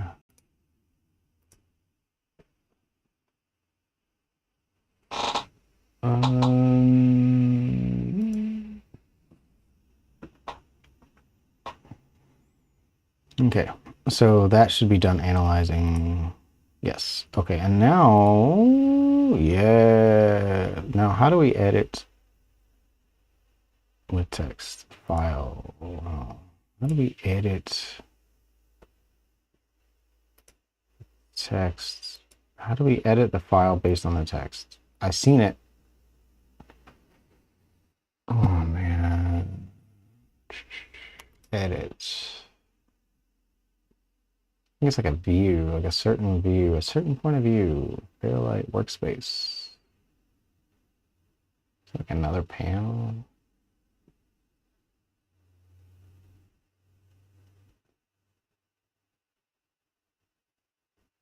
Like a script editor or something. I don't know what it is. Like is this it? That's not this.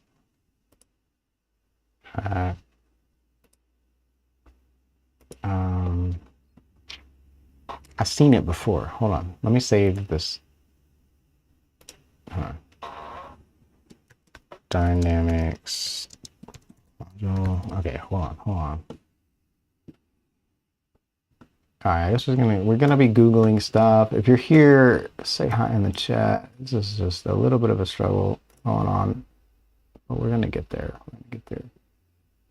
Again, this is a work session for me. I'm just making a track, making a course for you guys. And I'm glad that Clay showed up today in the chat because I'm going on a whim. Like y'all haven't really been showing up. Like you show up and you watch my stuff, but you haven't been saying anything. So that was just a total guess that I needed to make a mixing course because that you not knowing how to mix was getting in your way of not making songs.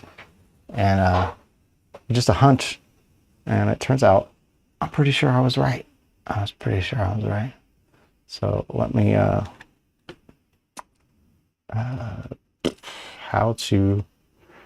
let me go on YouTube and look up how to do this. Edit with text, DaVinci Resolve, and I think they made it like new, like they had it for a second, but like it's like a newer version of it a month ago. Yes, new edit features, edit page, text improvements. Okay, this is what I need. DaVinci Resolve 19 is out. Sorry, I'm just watching a tutorial myself. This video focuses on editing and delivery. So when you're done watching this, make sure you watch our updates covering the other pages. Here's what's new. Transcription has received several important upgrades. It can now detect different speakers. Make sure this option is selected before transcribing. Speakers can be named just double click. Resolve will even recognize those speakers across different clips. Note that when switching to the next clip, it's remembered for need. If the transcription has errors, highlight them, right click, and go to edit. To show how this works, I'm going to enter something really obvious here that's easy for us to keep track of. Transcription editing has revolutionized dialogue editing and media pool. Now those same tools work in timeline. I'll make some quick edits before importing footage by deleting comments and then hitting insert. Now I can continue editing the interview in the timeline. If the transcription dialogue is already open, switch to seeing the timeline transcription with this button in the top left-hand corner. Just like before, select portions of text to highlight them in the timeline. Hit delete to remove them. Also, something really cool to know, I think a lot of people have been wondering. As you can see, my timeline transcription contains the correction I made in the media pool. How does text-based editing handle other clips in your timeline? To demonstrate, I'll add a B-roll clip onto track 2 and delete dialogue that's underneath using the transcription tools.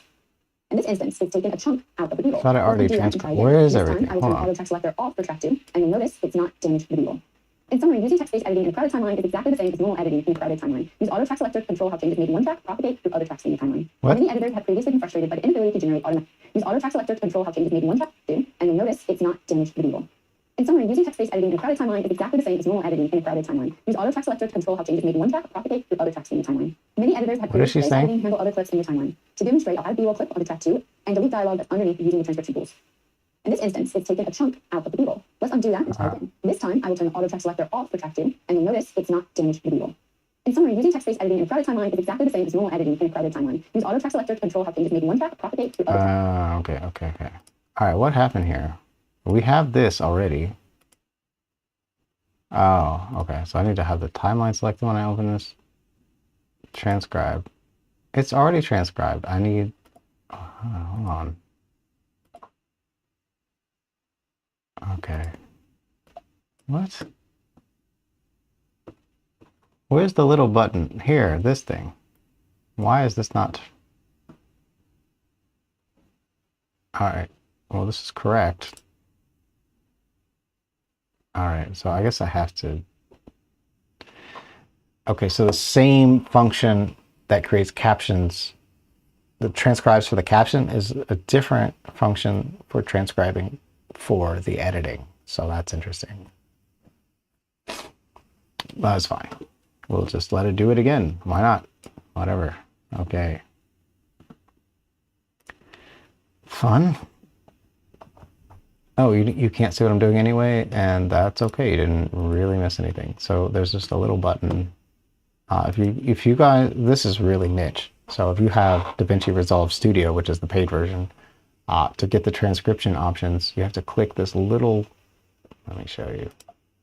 I can't even show you. Look, I can't even move the screen. So there's like a little teeny button that will show you the transcription editing thing in the top left corner.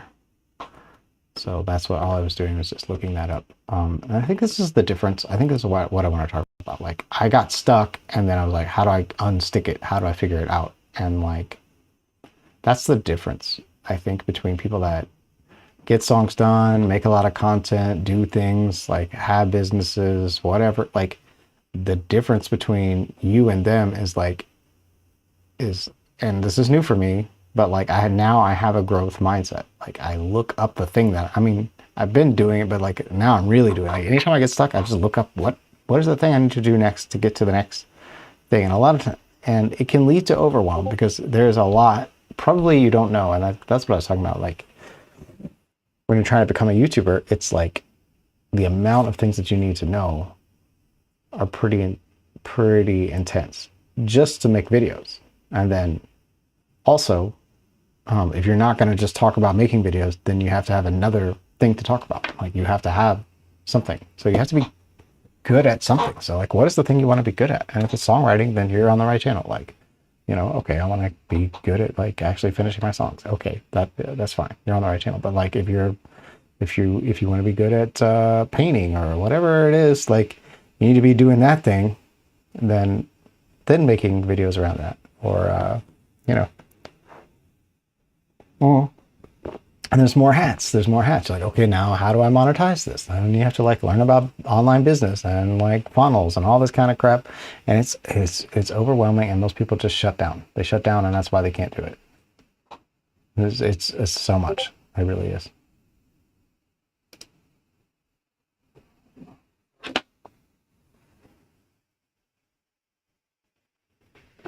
Did this finish? Okay, yeah. Oh my God, that's just so hard to read. So you see how like the difference, you can't see this. Why can't you see this? Huh. Okay, let me minimize this. I don't know why. Why can't you see my editor? Okay, let me change it, I guess, to be, it is that. Okay, Samsung built-in. All right, sure. Okay, here's my face just a few minutes ago. All right, so there's a little button. All right, we're gonna scooch this over just so you can see it.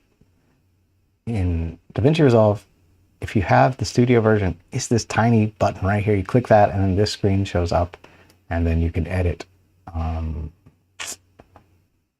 with text like in Descript, but it is a little bit harder to look at because my eyes hurt really bad right now. I'm gonna make all of this bigger, hopefully. Oh my goodness, I can't even look at this. It's just like one run-on sentence. It doesn't try to. So we'll just cut out the silence at the beginning, and then we're gonna press play. I was really hoping that it would just be this. What is this? All right, so dynamics in the simplest form are loud and soft, quiet and loud. But I also like to think of dynamics in terms of frequency ranges as well, and then also over time, like how much dynamics are happening in a short amount of time. I believe they call these macro dynamics. I don't know. It's what like Sculptor and things like that are doing, are like kind of morphing yours. So what I want to do is like cut out. Can you see this? So I want to cut out like this. Why are you being crazy? You know what I mean? Like, why does it keep selecting Sculptor? And I just want what like. Okay, what like? And then I want to cut it out. I want to hit delete, but delete. Like I don't really want to hit. I want to just hit that. Right? What did that do? Oh no. It's like what does this do? It looks like it's gonna cut it. Okay. Okay, what just happened? All right, this is so dangerous. Okay, before when I hit delete, it used to give me the strike through, and now it doesn't give me the strike through, and I don't know how to get that function back. How do we add? Copy, cut, paste, delete. I don't want to delete. I just want, why is it deleting the whole?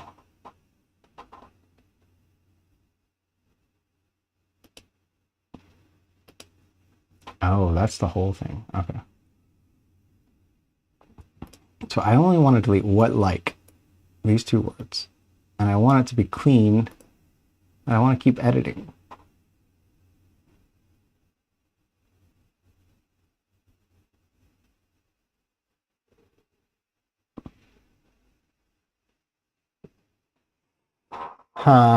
Okay.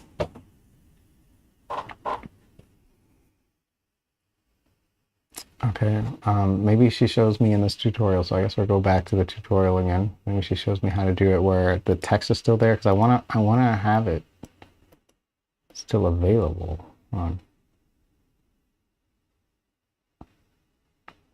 Mixing for Songwriters, video. Which one is this? Is this one? What window was that? Did I close it? Maybe I closed it. Okay, we'll go to YouTube again. Also, guys, my Jakey Wakey channel like totally fell off. So if you want, like, you need more help with your mindset, just like go over to the Jakey Wakey channel, check it out, watch some videos. Check out Thailand. Why is my location Thailand? Location United States, even though I'm in Thailand. I don't want to see. Okay, let's go to the video I just watched. History.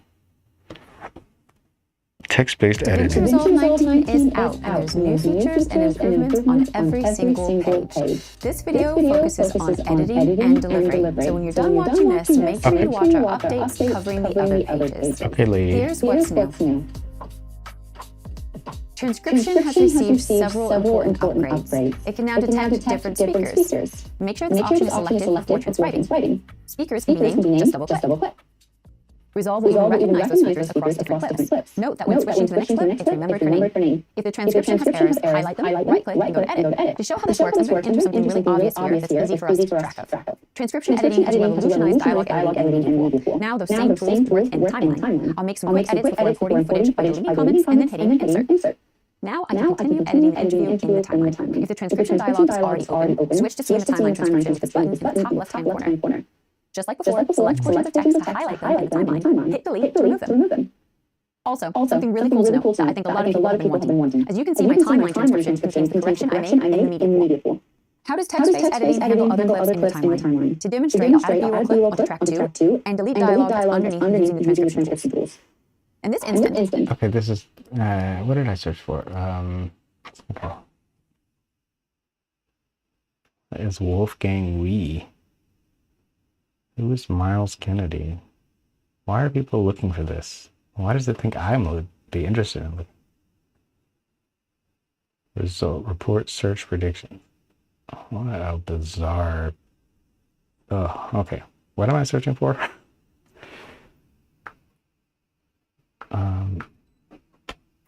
Jesus Christ. All right. It is a lot of things. DaVinci Resolve, text editing options. Okay.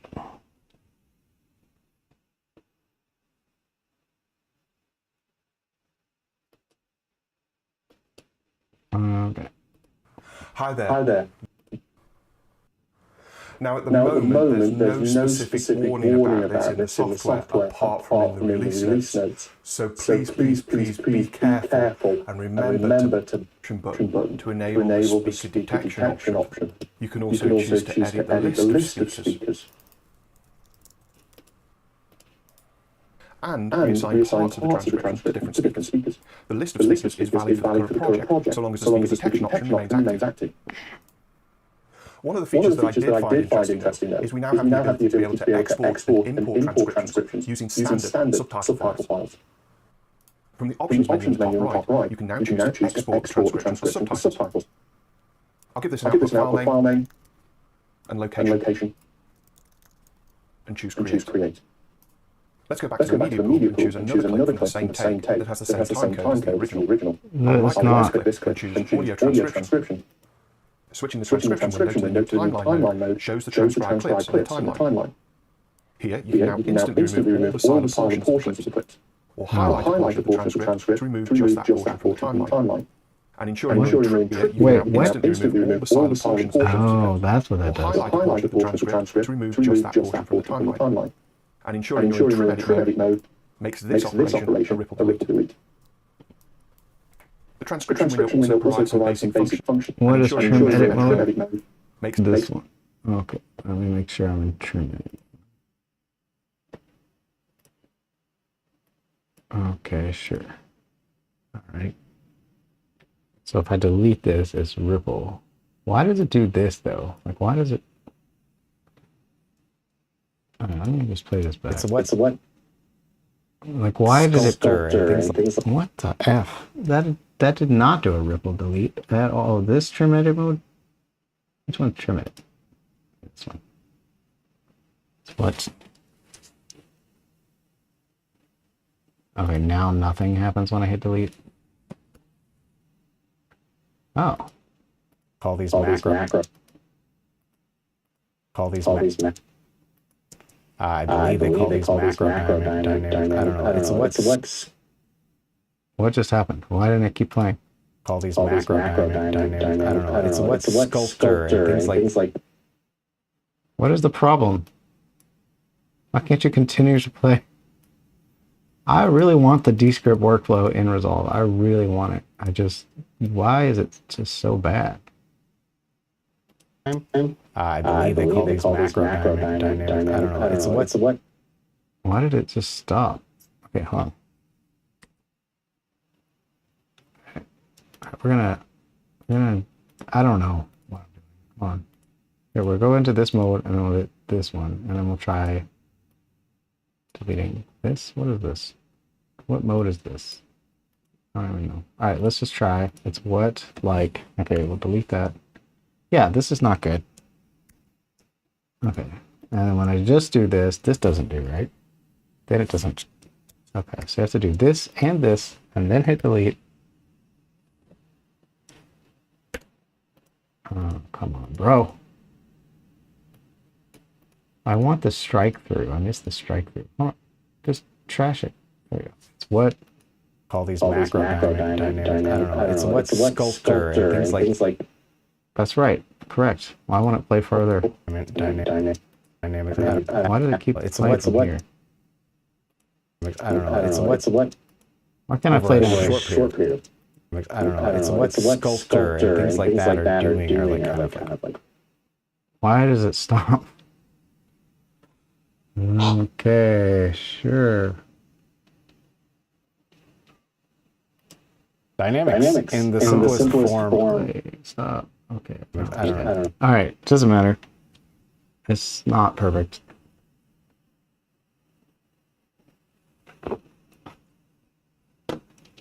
I just don't see the point in like exporting it and then importing it again. I don't know. Maybe it is faster.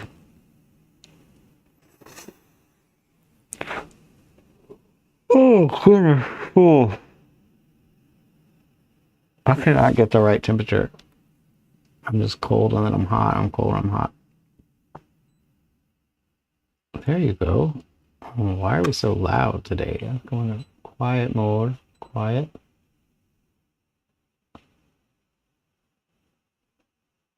Oh. I see. Wait, what? Okay. Okay. Never had so much trouble with an air conditioner in my life. It's actually great. It actually works great and doesn't use that much electricity. And it's almost on all the time. And I'm in Thailand. But it's just hard to figure out. Okay, it looks like we're all alone. Live streaming alone. That's fine.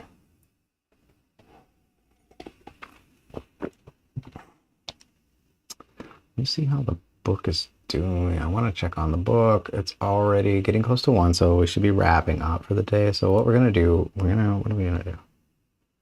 You know what? I think I am. I think I'm just gonna export this and do it in Descript because this is just giving me a headache. I can't. I believe they call these macro dynamic. I don't know. It's what scope. Okay, so what we're gonna do, we're gonna remove the subtitle. We don't need subtitles. Disable subtitle check. You don't necessarily want to just cut because there's a module. We have another module to have another module. Okay, so we're gonna see where the music is and make sure that's the right volume when we're talking. This is just the way I think about. Yeah, so this can come up, I guess. The music bits.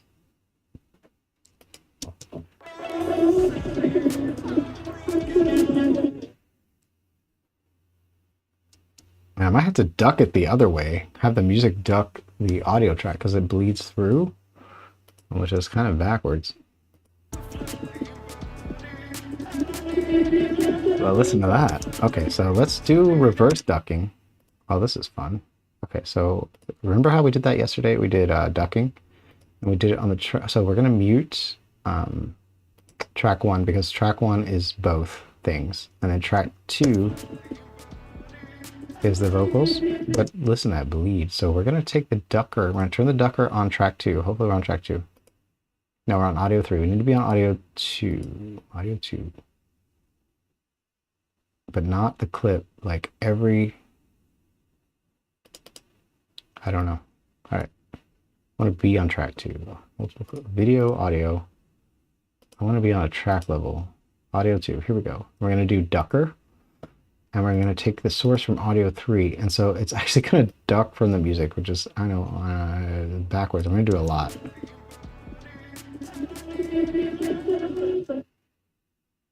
Okay, hold on. It's essentially multi-zone, compressing in different bands a lot to get the average sound sounding great in the way that I like. Maybe not. And then dynamically... You know what? I'm gonna have to do this manually, so we're not gonna be able to do it that way because in some places I'm talking over the beat and in some places I'm not. So in all the places that I'm not talking over the beat, I have to cut out the bleed on the channel itself. So was there music here? Specifically. But like you don't necessarily want to just cut because there's a lot of other notes where you need that body. So this is exact. Maybe cut a little. So I'm going to unlink these because it's sounding heavy in the mix. Can I just also dynamic? Whoa! This is a compressor. So let's go back to regular editing mode. There we go. And that way, at the same time, we know kick drums and bass really need to be in that spot. They need to be the ones living in there. So. And you heard it bleed right there for a second. Yeah, she's right here.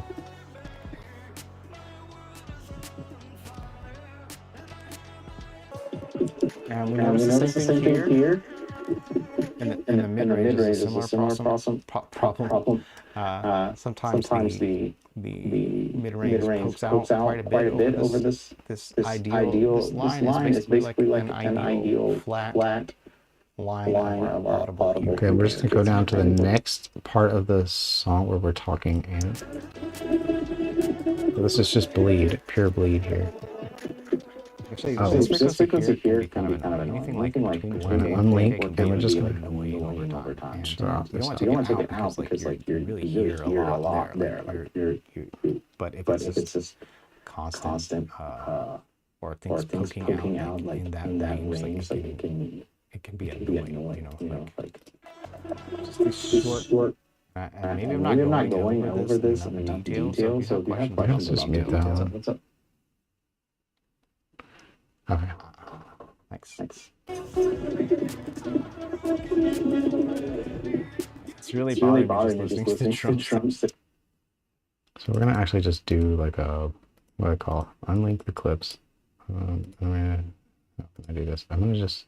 I mean, there's a good chance this will just get cut out anyway, but just in case it doesn't. Really trying to do this as quickly as possible. Like this is where the bleed is, right? So we're just gonna. Oh. We're just gonna put little points in here, call it a day. All right, cool. Today, because they're so out of whack. Back. We're just like that. I'm trying to get through this as fast as possible. So we'll just. This is all bleed. Alright, this is just.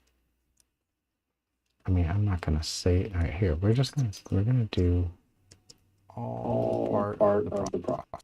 One of these buttons puts a dot in there. Option. There we go. Option. And then, did I talk here at the beginning? No. So we're just going to option again, and we're just doing this number here. Just cut all this out. So the bleed doesn't go through. And then over here, same problem. Option. Okay, so I think what happened is like whatever the balance is sounds right before the drums change to this track, and this one's just a little bit bright. So we're just gonna put a high shelf on and then have it only dynamic on. Next one, fix things at the source. But I have a feeling a lot of things at the source, and then I can option.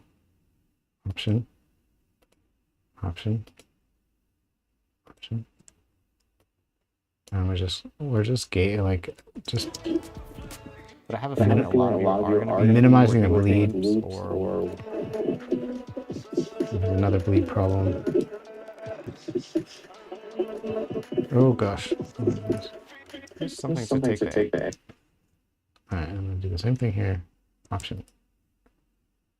And there we go. Edge off. Maybe it's I'm going to go to the next section. Same bleed problem.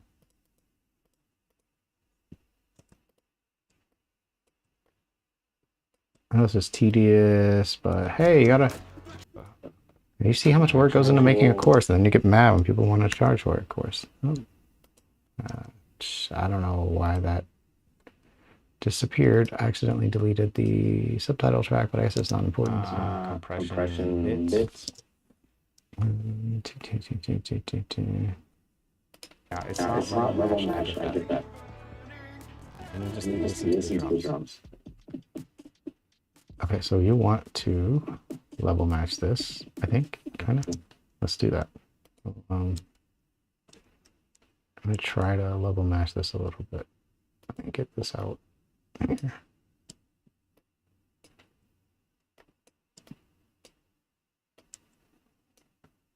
I'm going to have to do like a... I have to make this bigger.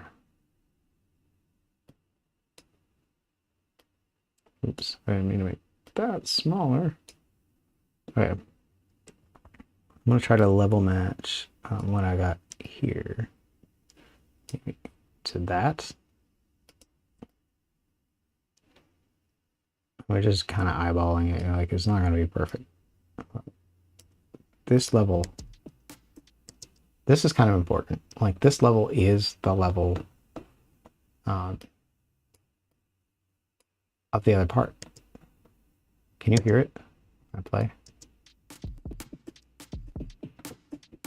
And then we'll turn this on. Let me turn up that track because turn it up like what, 8? A lot.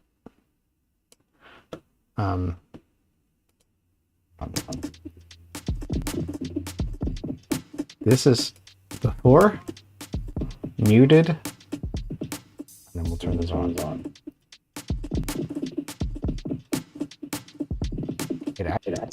It's the same visual level, but audibly, it's louder. It's louder. I mean, that's what I'm talking about with the densification process. This is the same volume, but it is not the same volume. And then we'll turn this on.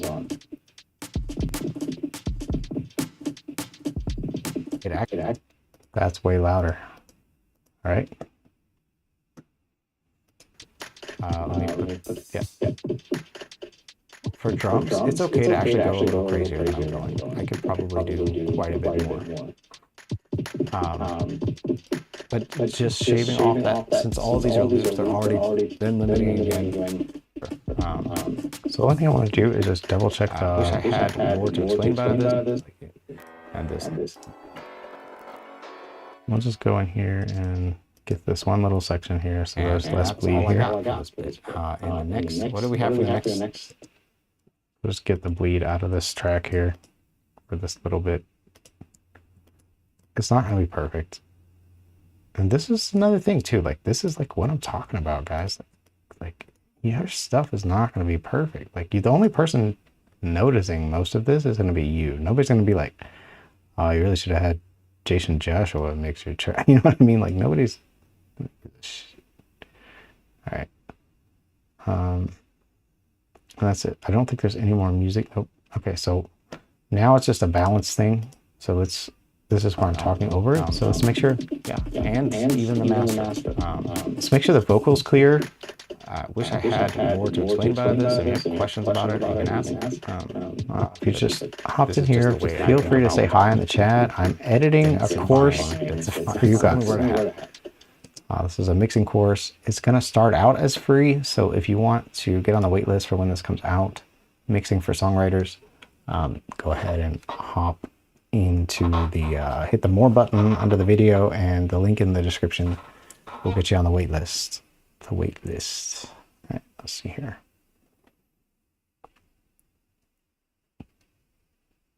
Only thing I'm asking is that you give some polite feedback and possibly a review when you're done.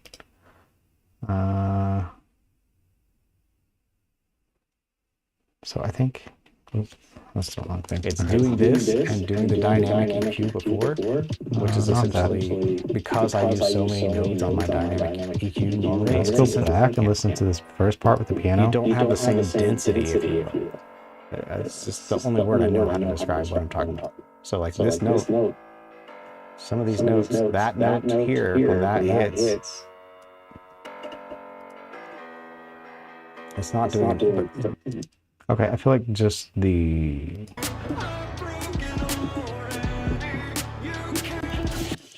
clarity of the vocal is not there as much as I'd like. So let's do that. Let's figure out a way to add clarity to this vocal because it is compressed and all that. Actually, I think maybe just take some of the mud out. So let's EQ. Let's just EQ the vocal here.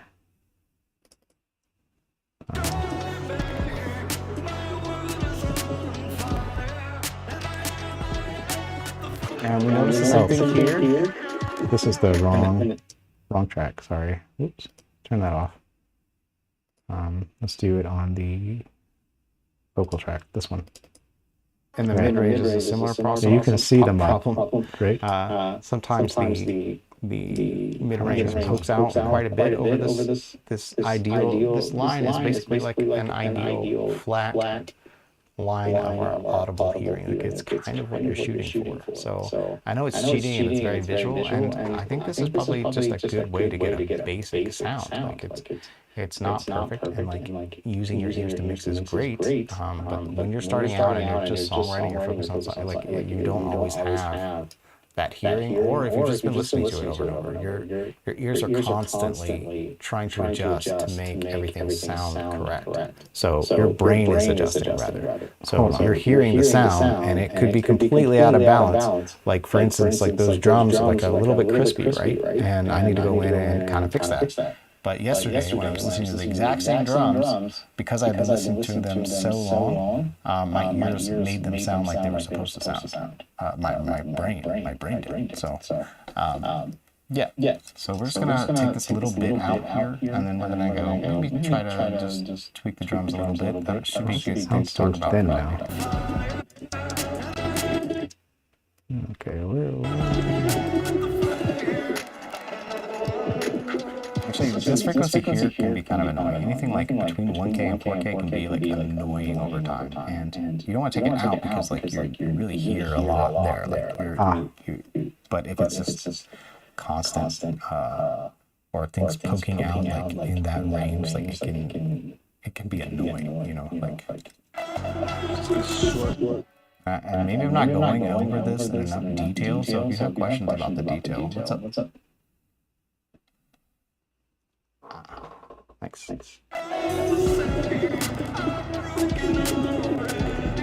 It's really bothering me just listening to the drums today because they're so out of whack. this is already pretty compressed, so maybe I'm gonna raise this threshold up so it's not. Let me go fix those. Something like that. I'm gonna turn the exciter back on.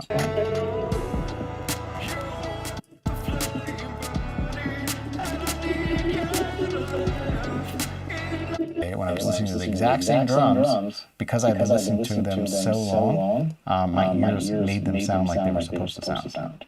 My brain did. It's not doing anything. Okay. Yeah. So we're just gonna take this little bit out. Wait. Audio 1 should be muted. I'm so sorry. All right, so that explains a lot.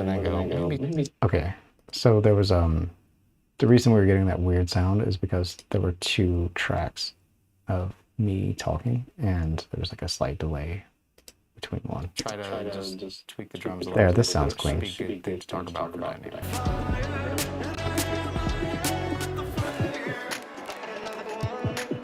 Actually, this frequency here can be kind of annoying. Anything like between 1K and 4K can be like annoying over time, and you don't want to take it out because like you really hear a lot there. Like but if it's just constant or things poking out like in that range, like it can be annoying, you know, like. And maybe I'm not going over this in enough detail, so if you have questions about the detail, what's up? Okay, so we're just doing it there. This sounds better. It was just the 2 tracks being out of phase because one was going through this. It's really bothering me just listening to the drums today because they're so out of whack. Okay, now we're kind of clipping, so we're going to come down a little bit. Let me go fix this. And then maybe turn the music track down a little. Let me see. Spot. Yeah. Oh, I see. Because we turned it up. All right. This is just all part of the process. Let's hit a limiter on the output. These drums, bro. Okay, let me fix this. It's just for safety.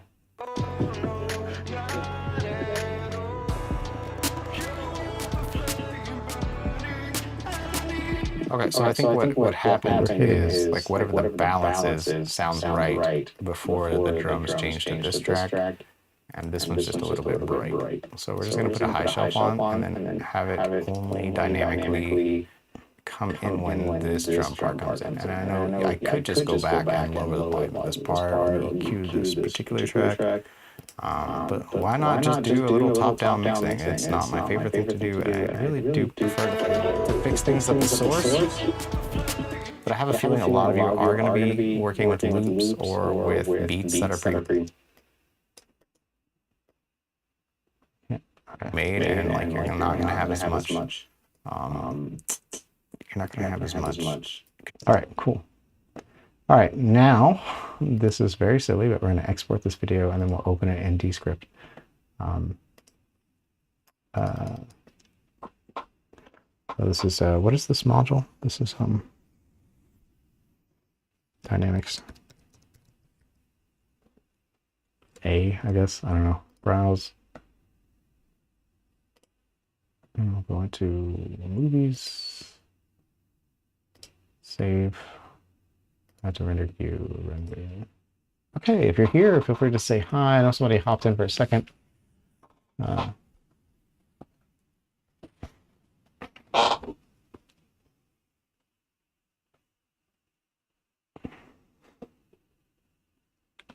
take a second to render. Oh, all right, what are we doing? Just a big thank you for all the new subscribers. Thank you.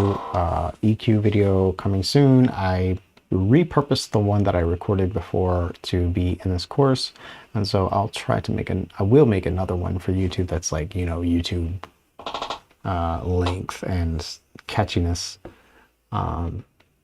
for retention-ish a little bit. And then what else? Man, my eye is like coolly something wrong with it. This is glowing. But yeah. What else? If you need help getting your songs done, there's a 7-step songwriting checklist that I made. Every song goes through these 7 steps that you write, at least in my experience. And if you get stuck, you can just refer back to the checklist and see where you are in what phase of the song you're in. And also there's you can create your own song brief for your own song by using something I made called the Song Brief Builder. And that is also in the 7-step songwriting checklist. So you can always just stay on top of where you remind yourself where you're trying to go with your song. And that's in the description. And a bunch of stuff in the description. Like I make a lot of different types of content. So if you're curious about any of that, just check out the more button under the video and look at all the stuff that I'm doing and offering and creating. It's a lot. I got music, I got another channel, I got a book, I got all kind of stuff. And this is still rendering. This is only about halfway done.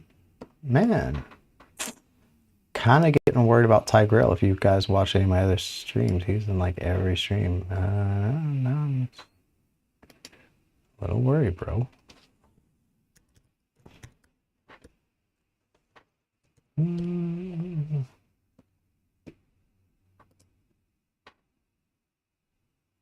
Oh, so I got new interface coming, and I got I need to get an Ethernet cable, and I'm gonna have like super internet, like never drop out type of thing. And what else? I've been thinking about like every time I go live, have the Ethernet cable plugged in, have Wi-Fi as a backup, and then have oh, you know what I was thinking about doing? I was thinking about doing, so once I'm done with this course, I was thinking about having like just like a live stream that's like mixing your stuff or like helping you with your mixes. Like, I don't know, like if you feel like you're stuck on your mix, like I'd love to like help you with that, like where you're stuck. And so like if you're willing to have me give you feedback on your mix, hop in the Discord and then put your mix in the song feedback section and let me know. What is this? 5% of frames dropped out. Yes. Okay, great. All right, that's not good. All right. Oh, I see. Okay. That's not, everything's fine.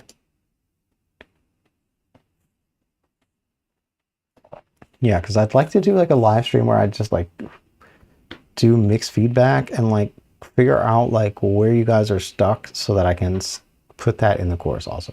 Like what are your sticking points with your mixes? Like where are you stuck? It's just like almost done. So we're gonna throw this this video into Descript. Dynamics A is the video. Let me save this and close. I've got so much open. All right, let me close Resolve because I think Studio One is still open. Save. All right, it's in Movies, Dynamics A. I'm hearing Discord go off. I need to set it so that I only get notifications about my server.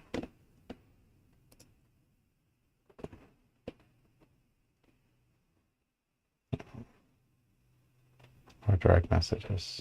I wish it could just be together somehow. It is what it is. All right. And we're just going to transcribe this video. So, I mean, this is kind of redundant. Like you could do everything in Resolve or everything in Descript. But since I recorded multiple audio tracks, I had to go into Resolve. And it was a good thing I did because then I was able to rebalance. Rebalance that. Oh, excuse me. Oh, word.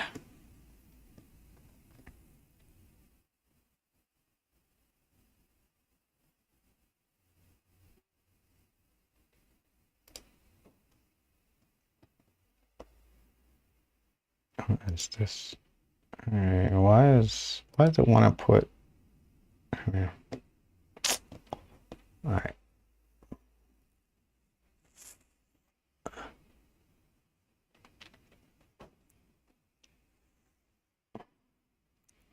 Okay, good. This should be easy to edit. I should be able to. It's 15 minutes long, which we'll cut out the silent bits and we'll edit for clarity. Maybe, I don't know. Or maybe just go through it. I'll do it in 2x again. I'll turn my mic off so you guys don't hear the echo whenever it comes up. That was really annoying, like the first one of these I did. It's just so much of the mic bleeding back because this mic is not working. If it was working, then it wouldn't bleed as much because it's a little bit directional. But the one I'm wearing is like, whatever, it's just picking up everything. So, apologies for that. This doesn't work until I get my new interface. So, all right. So, we're in Descript.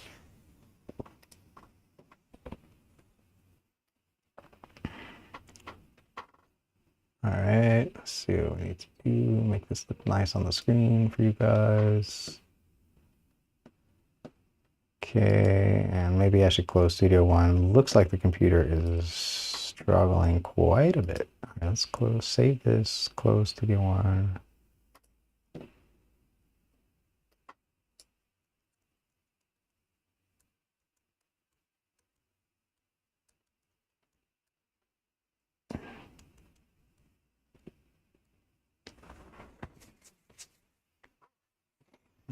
It's so funny, like I completely bashed like top-down mixing, and then I've been doing nothing but top-down mixing the last few mixes, like at least like the major edits that I've been doing.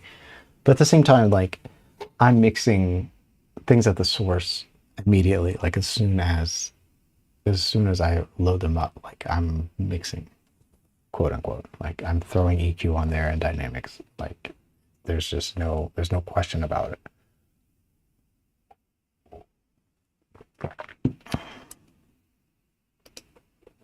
Dynamics in the okay, that is loud. Okay, I'm gonna mute this microphone so you'll get the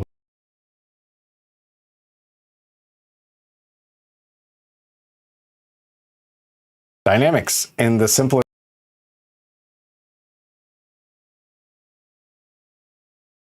form are loud and soft, quiet and loud. But I also like to think of dynamics in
Dynamics in the simplest form are loud and soft, quiet and loud. But I also like to think of dynamics in terms of frequency ranges as well, and then also over time, like how much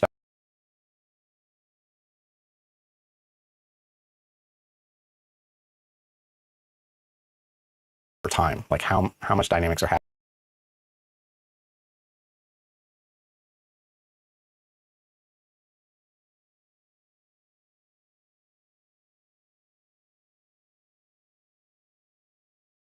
How much dynamics are happening in a short amount of time. I believe they call these macro dynamics. It's what Sculptor and things like that are doing.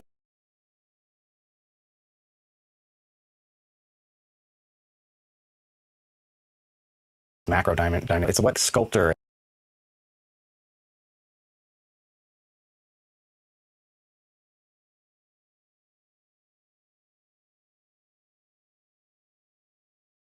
dynamic. It's dynamic. It's what dynamic. It's what macro dynamic. It's what dynamic. It's what dynamic. I don't. It's what dynamic. I don't. It's what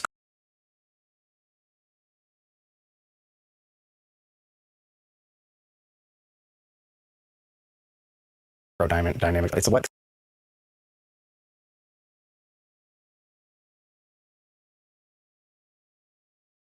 macro dynamic. It's what Sculptor and things like that are doing, are like morphing your sound into a certain level of dynamics over a short period of time. It's what I like to call the densifying process. This is completely made up. This is completely made up. But essentially, even if you just compress something like a lot with a standard compressor, which is what you use to control dynamics typically, you would put a compressor on, and it will, if you're singing and you sing this note and it's super loud, compressor on. If you're singing and you sing this note and it's super loud, then the compressor will go over the threshold and bring that note down. And then when you're singing quiet, it's doing less. And so when you bring the output gain of the compressor up, we already talked about this, it's bringing that average volume up. But what you're missing a lot of times when you're compressing something is that loud note that you just sang is like, I don't know, let's just say like a high note, an E or something, I don't even know. But let's just say it's higher up on that frequency spectrum, on the hertz.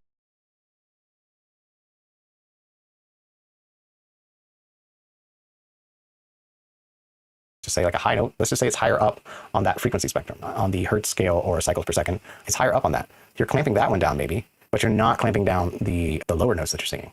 And so the discrepancy, even though you're clamping that down a bit, still those lower notes may not even be coming close. And they might be like averaging way quieter. So you have to think about it also in sections of frequency, and then also the S's and the T's and things, those things. That's why people put de-essers on things all the time, is because those come through averaging way quieter. So you have to think about it also in sections of frequency, and then also the S's and the T's and things, those things. That's why people put de-essers on things all the time, is because those things. That's why people put de-essers on things all the time.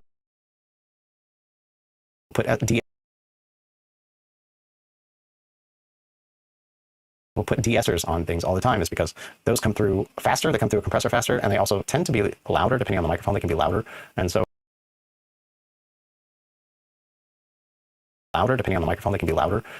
you have to compress those also, and those can trigger your whole compressor and mess up your whole frequency spectrum balance. And that's why a lot of my dynamics processing is actually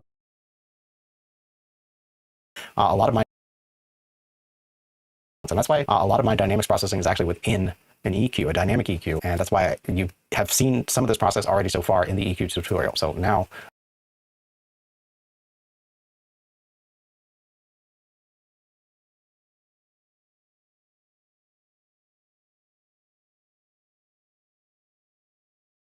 within a dynamic EQ, you have seen some of this process already so far in the EQ tutorial. So now we're going to dive into a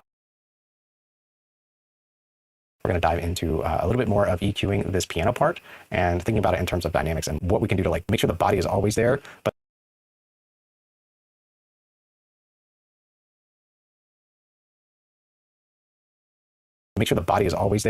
then when certain parts of the body pop out, that those get compressed also. And so we're just shaping it this way. I'm literally making a course. If you want to get this course as soon as it comes out, just tap the more button under the video, and there's a link in the description for the waiting list for the mixing course for Songwriters. Shaping it this way.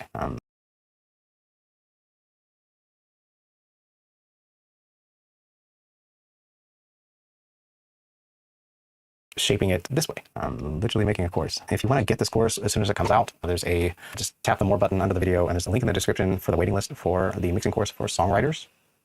Right, here's the piano. And you'll notice the average is good, right? The average level of this is great. It seems like there's a good balance of frequencies. But just every once in a while, certain notes down here just poke through. So if this were hitting a compressor like this, which it is, it's going to shift the balance of the frequencies in a way. And actually, it was going to stay the same, but it's going to push everything else down when these louder notes happen. And so you don't have the same density, if you will, which it is. It's going to shift the balance of the frequencies in a way. And actually, it was going to stay the same, but it's going to push everything else down when these louder notes happen. And so you don't have the same density, if you will. It's just the only word I know how to describe what I'm talking about. So like this note, some of these notes, that note here, when that hits, it's not doing it, but yeah, this one very specifically. But like you don't necessarily want to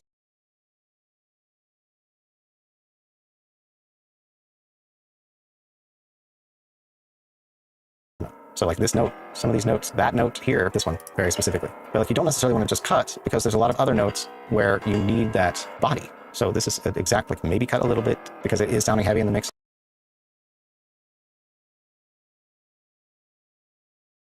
You need that body. So maybe cut a little bit because it is sounding heavy in the mix, but then also dynamically reduce. So we're just putting the compressor on this range. There we go. And that way there's still some body and there's some body in there, but it's only mainly taking it out when it's that way there's still some body and there's some body in there, but it's only mainly taking still some body in there, but it's only mainly taking it out when it's too loud. And let's listen to that. This in the context of the mix, I still think it's probably too thick. This in the context of the mix, I still think it's probably too thick. So we're going to add a high pass filter. You have to be careful because you really want. You have to be careful because you really want.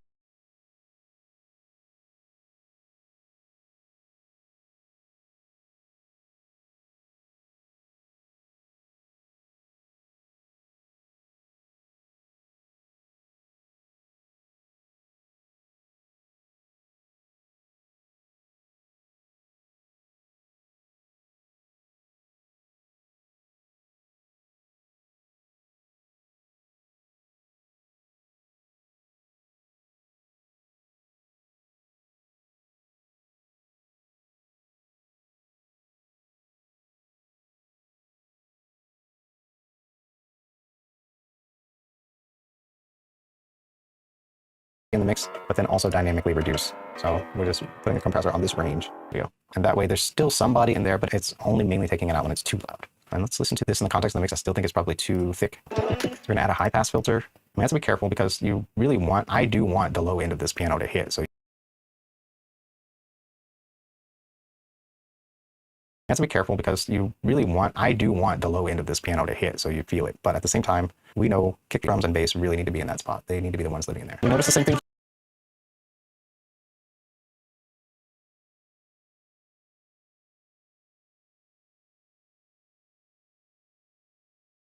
You notice the same thing here? In the mid-range is a similar problem. Sometimes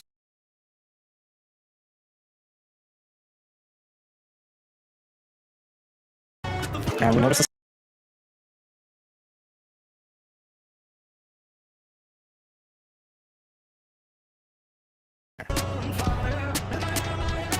and we notice the same thing here. In the mid-range is a similar problem. Sometimes the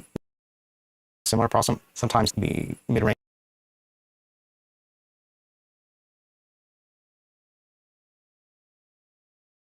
is a similar problem. Sometimes the mid-range pokes out quite a bit over this line. Is basically like an ideal flat line of our audible hearing. Like it's what you're shooting for. So I know it's cheating and it's very visual, and I think this is probably just a good way to get a basic sound. Like it's not perfect, and using your ears to mix is great, but when you're starting out and you're just songwriting, you're focused basic sound. Using your ears to mix is great, but when you're starting out and you're just songwriting, you're focused on something, you don't always have that hearing, or if you've just been listening to it over and over, your ears are constantly trying to adjust to make everything sound correct. So your brain is adjusting rather. So you're hearing the sound and it could be completely out of balance. Like for instance, like those drums are like a little bit crispy, right? And I need to go in and fix that. But yesterday when I was listening to the exact same drums, because I've been listening to them so long, my ears made them sound like they were supposed to sound. My brain did. Yeah. So we're just gonna take this little bit out here.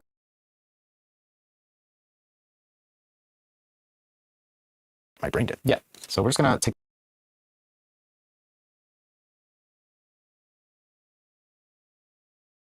supposed to sound. My brain did. Yeah. So we're just gonna take this little bit out here, and then we're gonna go maybe try to just tweak the drums a little bit. That should be a good thing to talk about for dynamic. Actually, this frequency here can be annoying. Anything like between 1K and 4K can be like annoying over time, and you don't want to take it out because like you really hear a lot there. But if it's just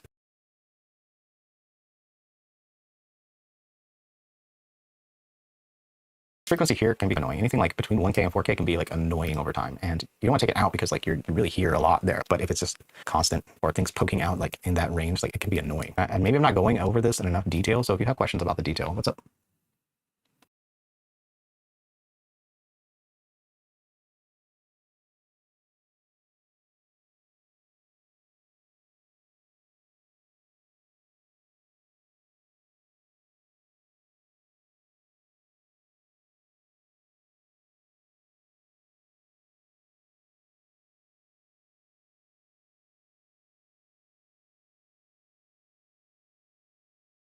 Be annoying. Okay, let me fix this.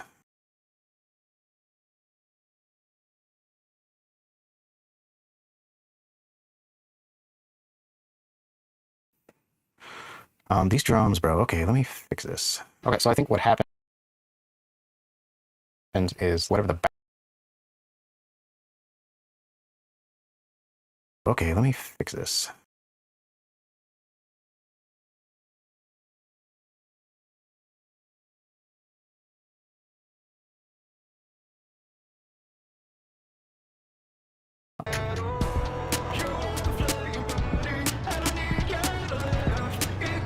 Okay, let me fix.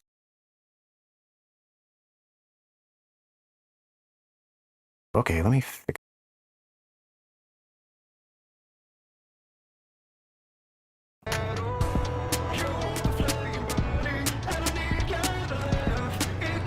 Okay, let me fix this.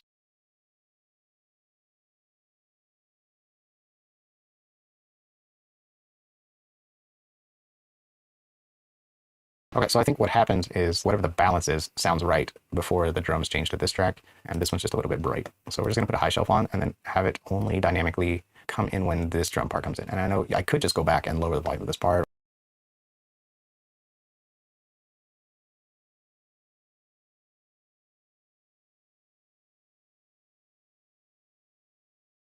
And I could just go back and lower the volume of this part or EQ this particular track, but why not just do a little top-down mixing? It's not my favorite thing to do, and I really do prefer to fix things at the source, but I have a feeling a lot of you are going to be working with loops or with beats that are pre-made, and like you're not going to have as much control over everything as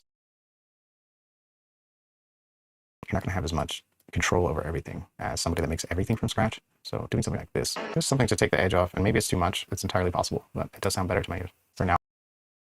This.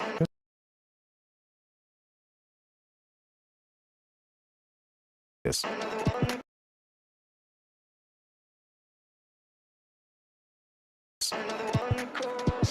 Just something.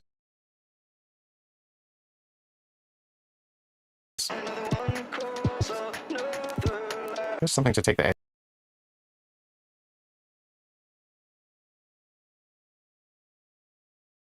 Too much. It's entirely possible, but it does sound better to my ears. For now, I think I'm mixing too loud room, and that's bleeding through the mic and everything else. Okay, and I'm still recording for the tutorial.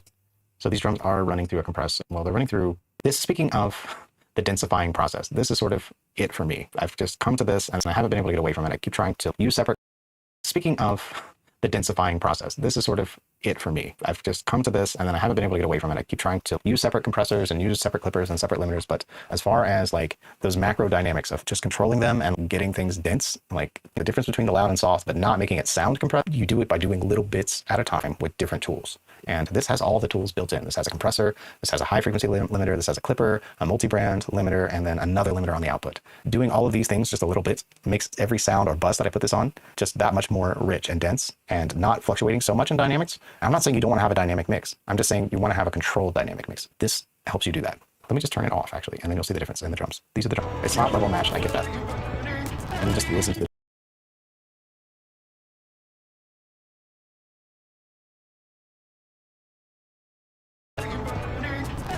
the drums. And we'll turn this on. It actually did not.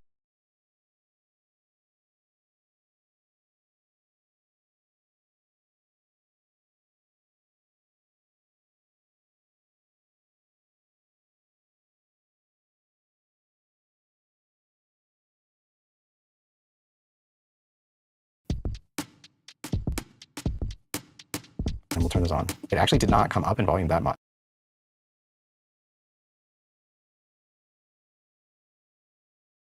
And we'll turn this on. It actually did not come up in volume that much. And I can't level match exactly because I already have all these settings correct. But maybe I'll level match and post with the stream. But the amount of loudness that you get without the artifacts of compression is ridiculous. Like you get some, like a small amount, but like this Nova compressor is very clean. It did not come up in volume that much. And the amount of loudness that you get without the artifacts of compression is ridiculous. Like you get some, like a small amount, but like this Nova compressor is very clean. The clipper, I tend to use the low frequency clip, and so it's only clipping bass and lower frequency things. So this actually causes some saturation, which helps those sounds come through on cell phones and things. So this is doing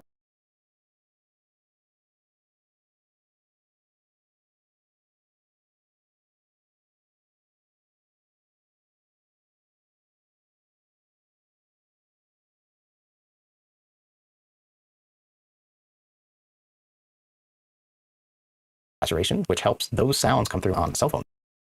Those sounds come through on cell phones and things. So this is doing a lot of the legwork. Then it also has this mid-side function so that it's mainly only clipping the thing. It's not clipping the whole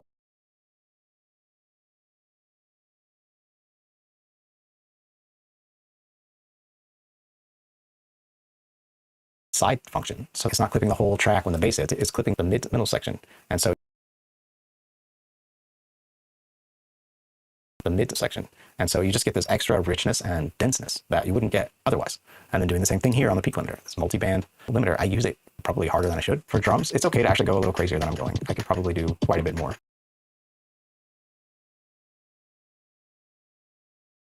But for drums, it's okay to actually go a little crazier than I'm going. I could probably do quite a bit more. But just shaving off that, since all these are loops, they're already fairly processed. But since all these are loops, they're already fairly processed anyway. So I'm just shaving off a little bit. Right, this other loop came in here. So you can see it's just doing a little bit and it's controlling that and making it that much more dense. And I've been doing this on pretty much all of my subgroups for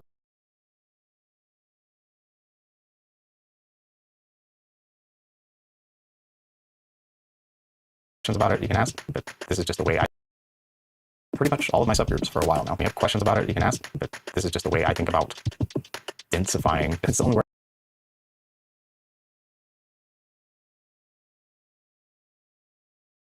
on pretty much all of my subgroups for a while now. This is just the way I think about densifying. It's the only word I have. It's the only word I have. It's doing this and doing the dynamic EQ before, which is essentially, because I use so many nodes on my dynamic EQ normally, it's essentially a multi-band. So I'm compressing in different bands a lot to get the average sound sounding great in the way that I like it, then dynamically densifying, I don't have another word for this process, compressing, high frequency limiting, clipping the low end, multi-band limiting again, and then limiting again. And just doing it just these little bits, like it's not destroying your sound. Limiting again,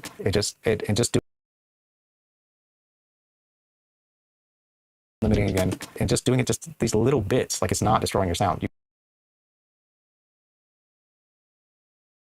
These little bits, like it's not destroying your sound. You could easily destroy your sound if you did this much gain reduction with one compressor or one limiter.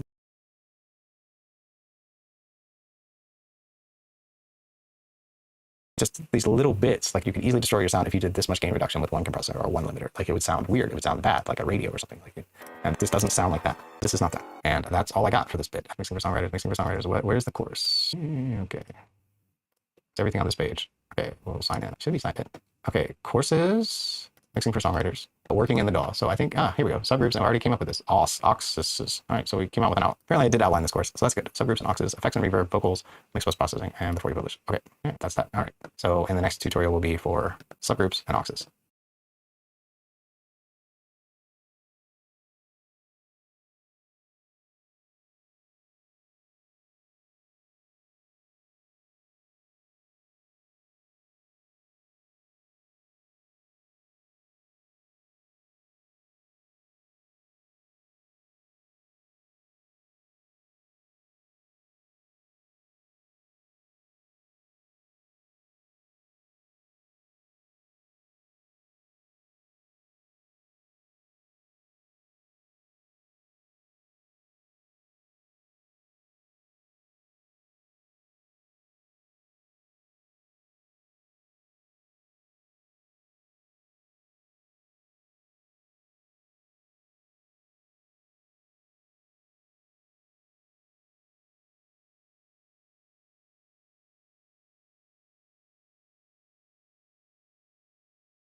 Okay, I just realized my mic was off.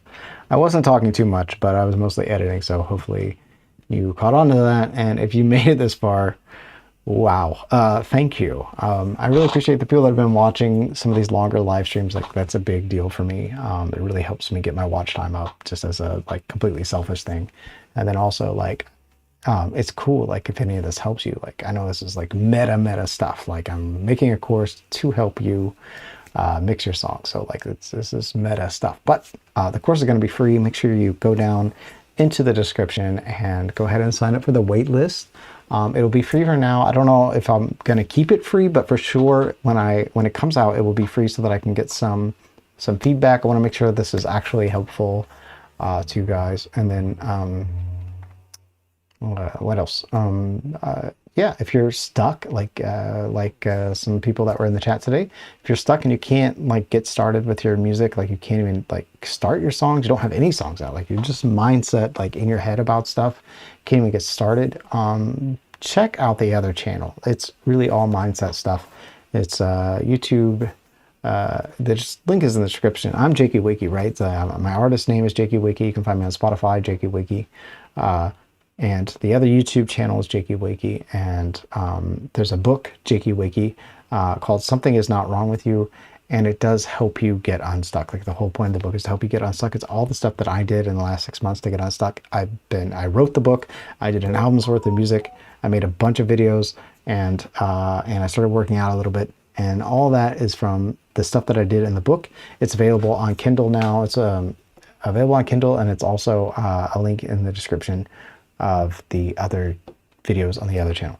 So and also, if you made this far, go ahead and watch. You can still see some more of my, if you're like curious about my mixing process, you can watch me actually mix the last, well, 2 songs of mine plus a mix I did of someone else in Atmos.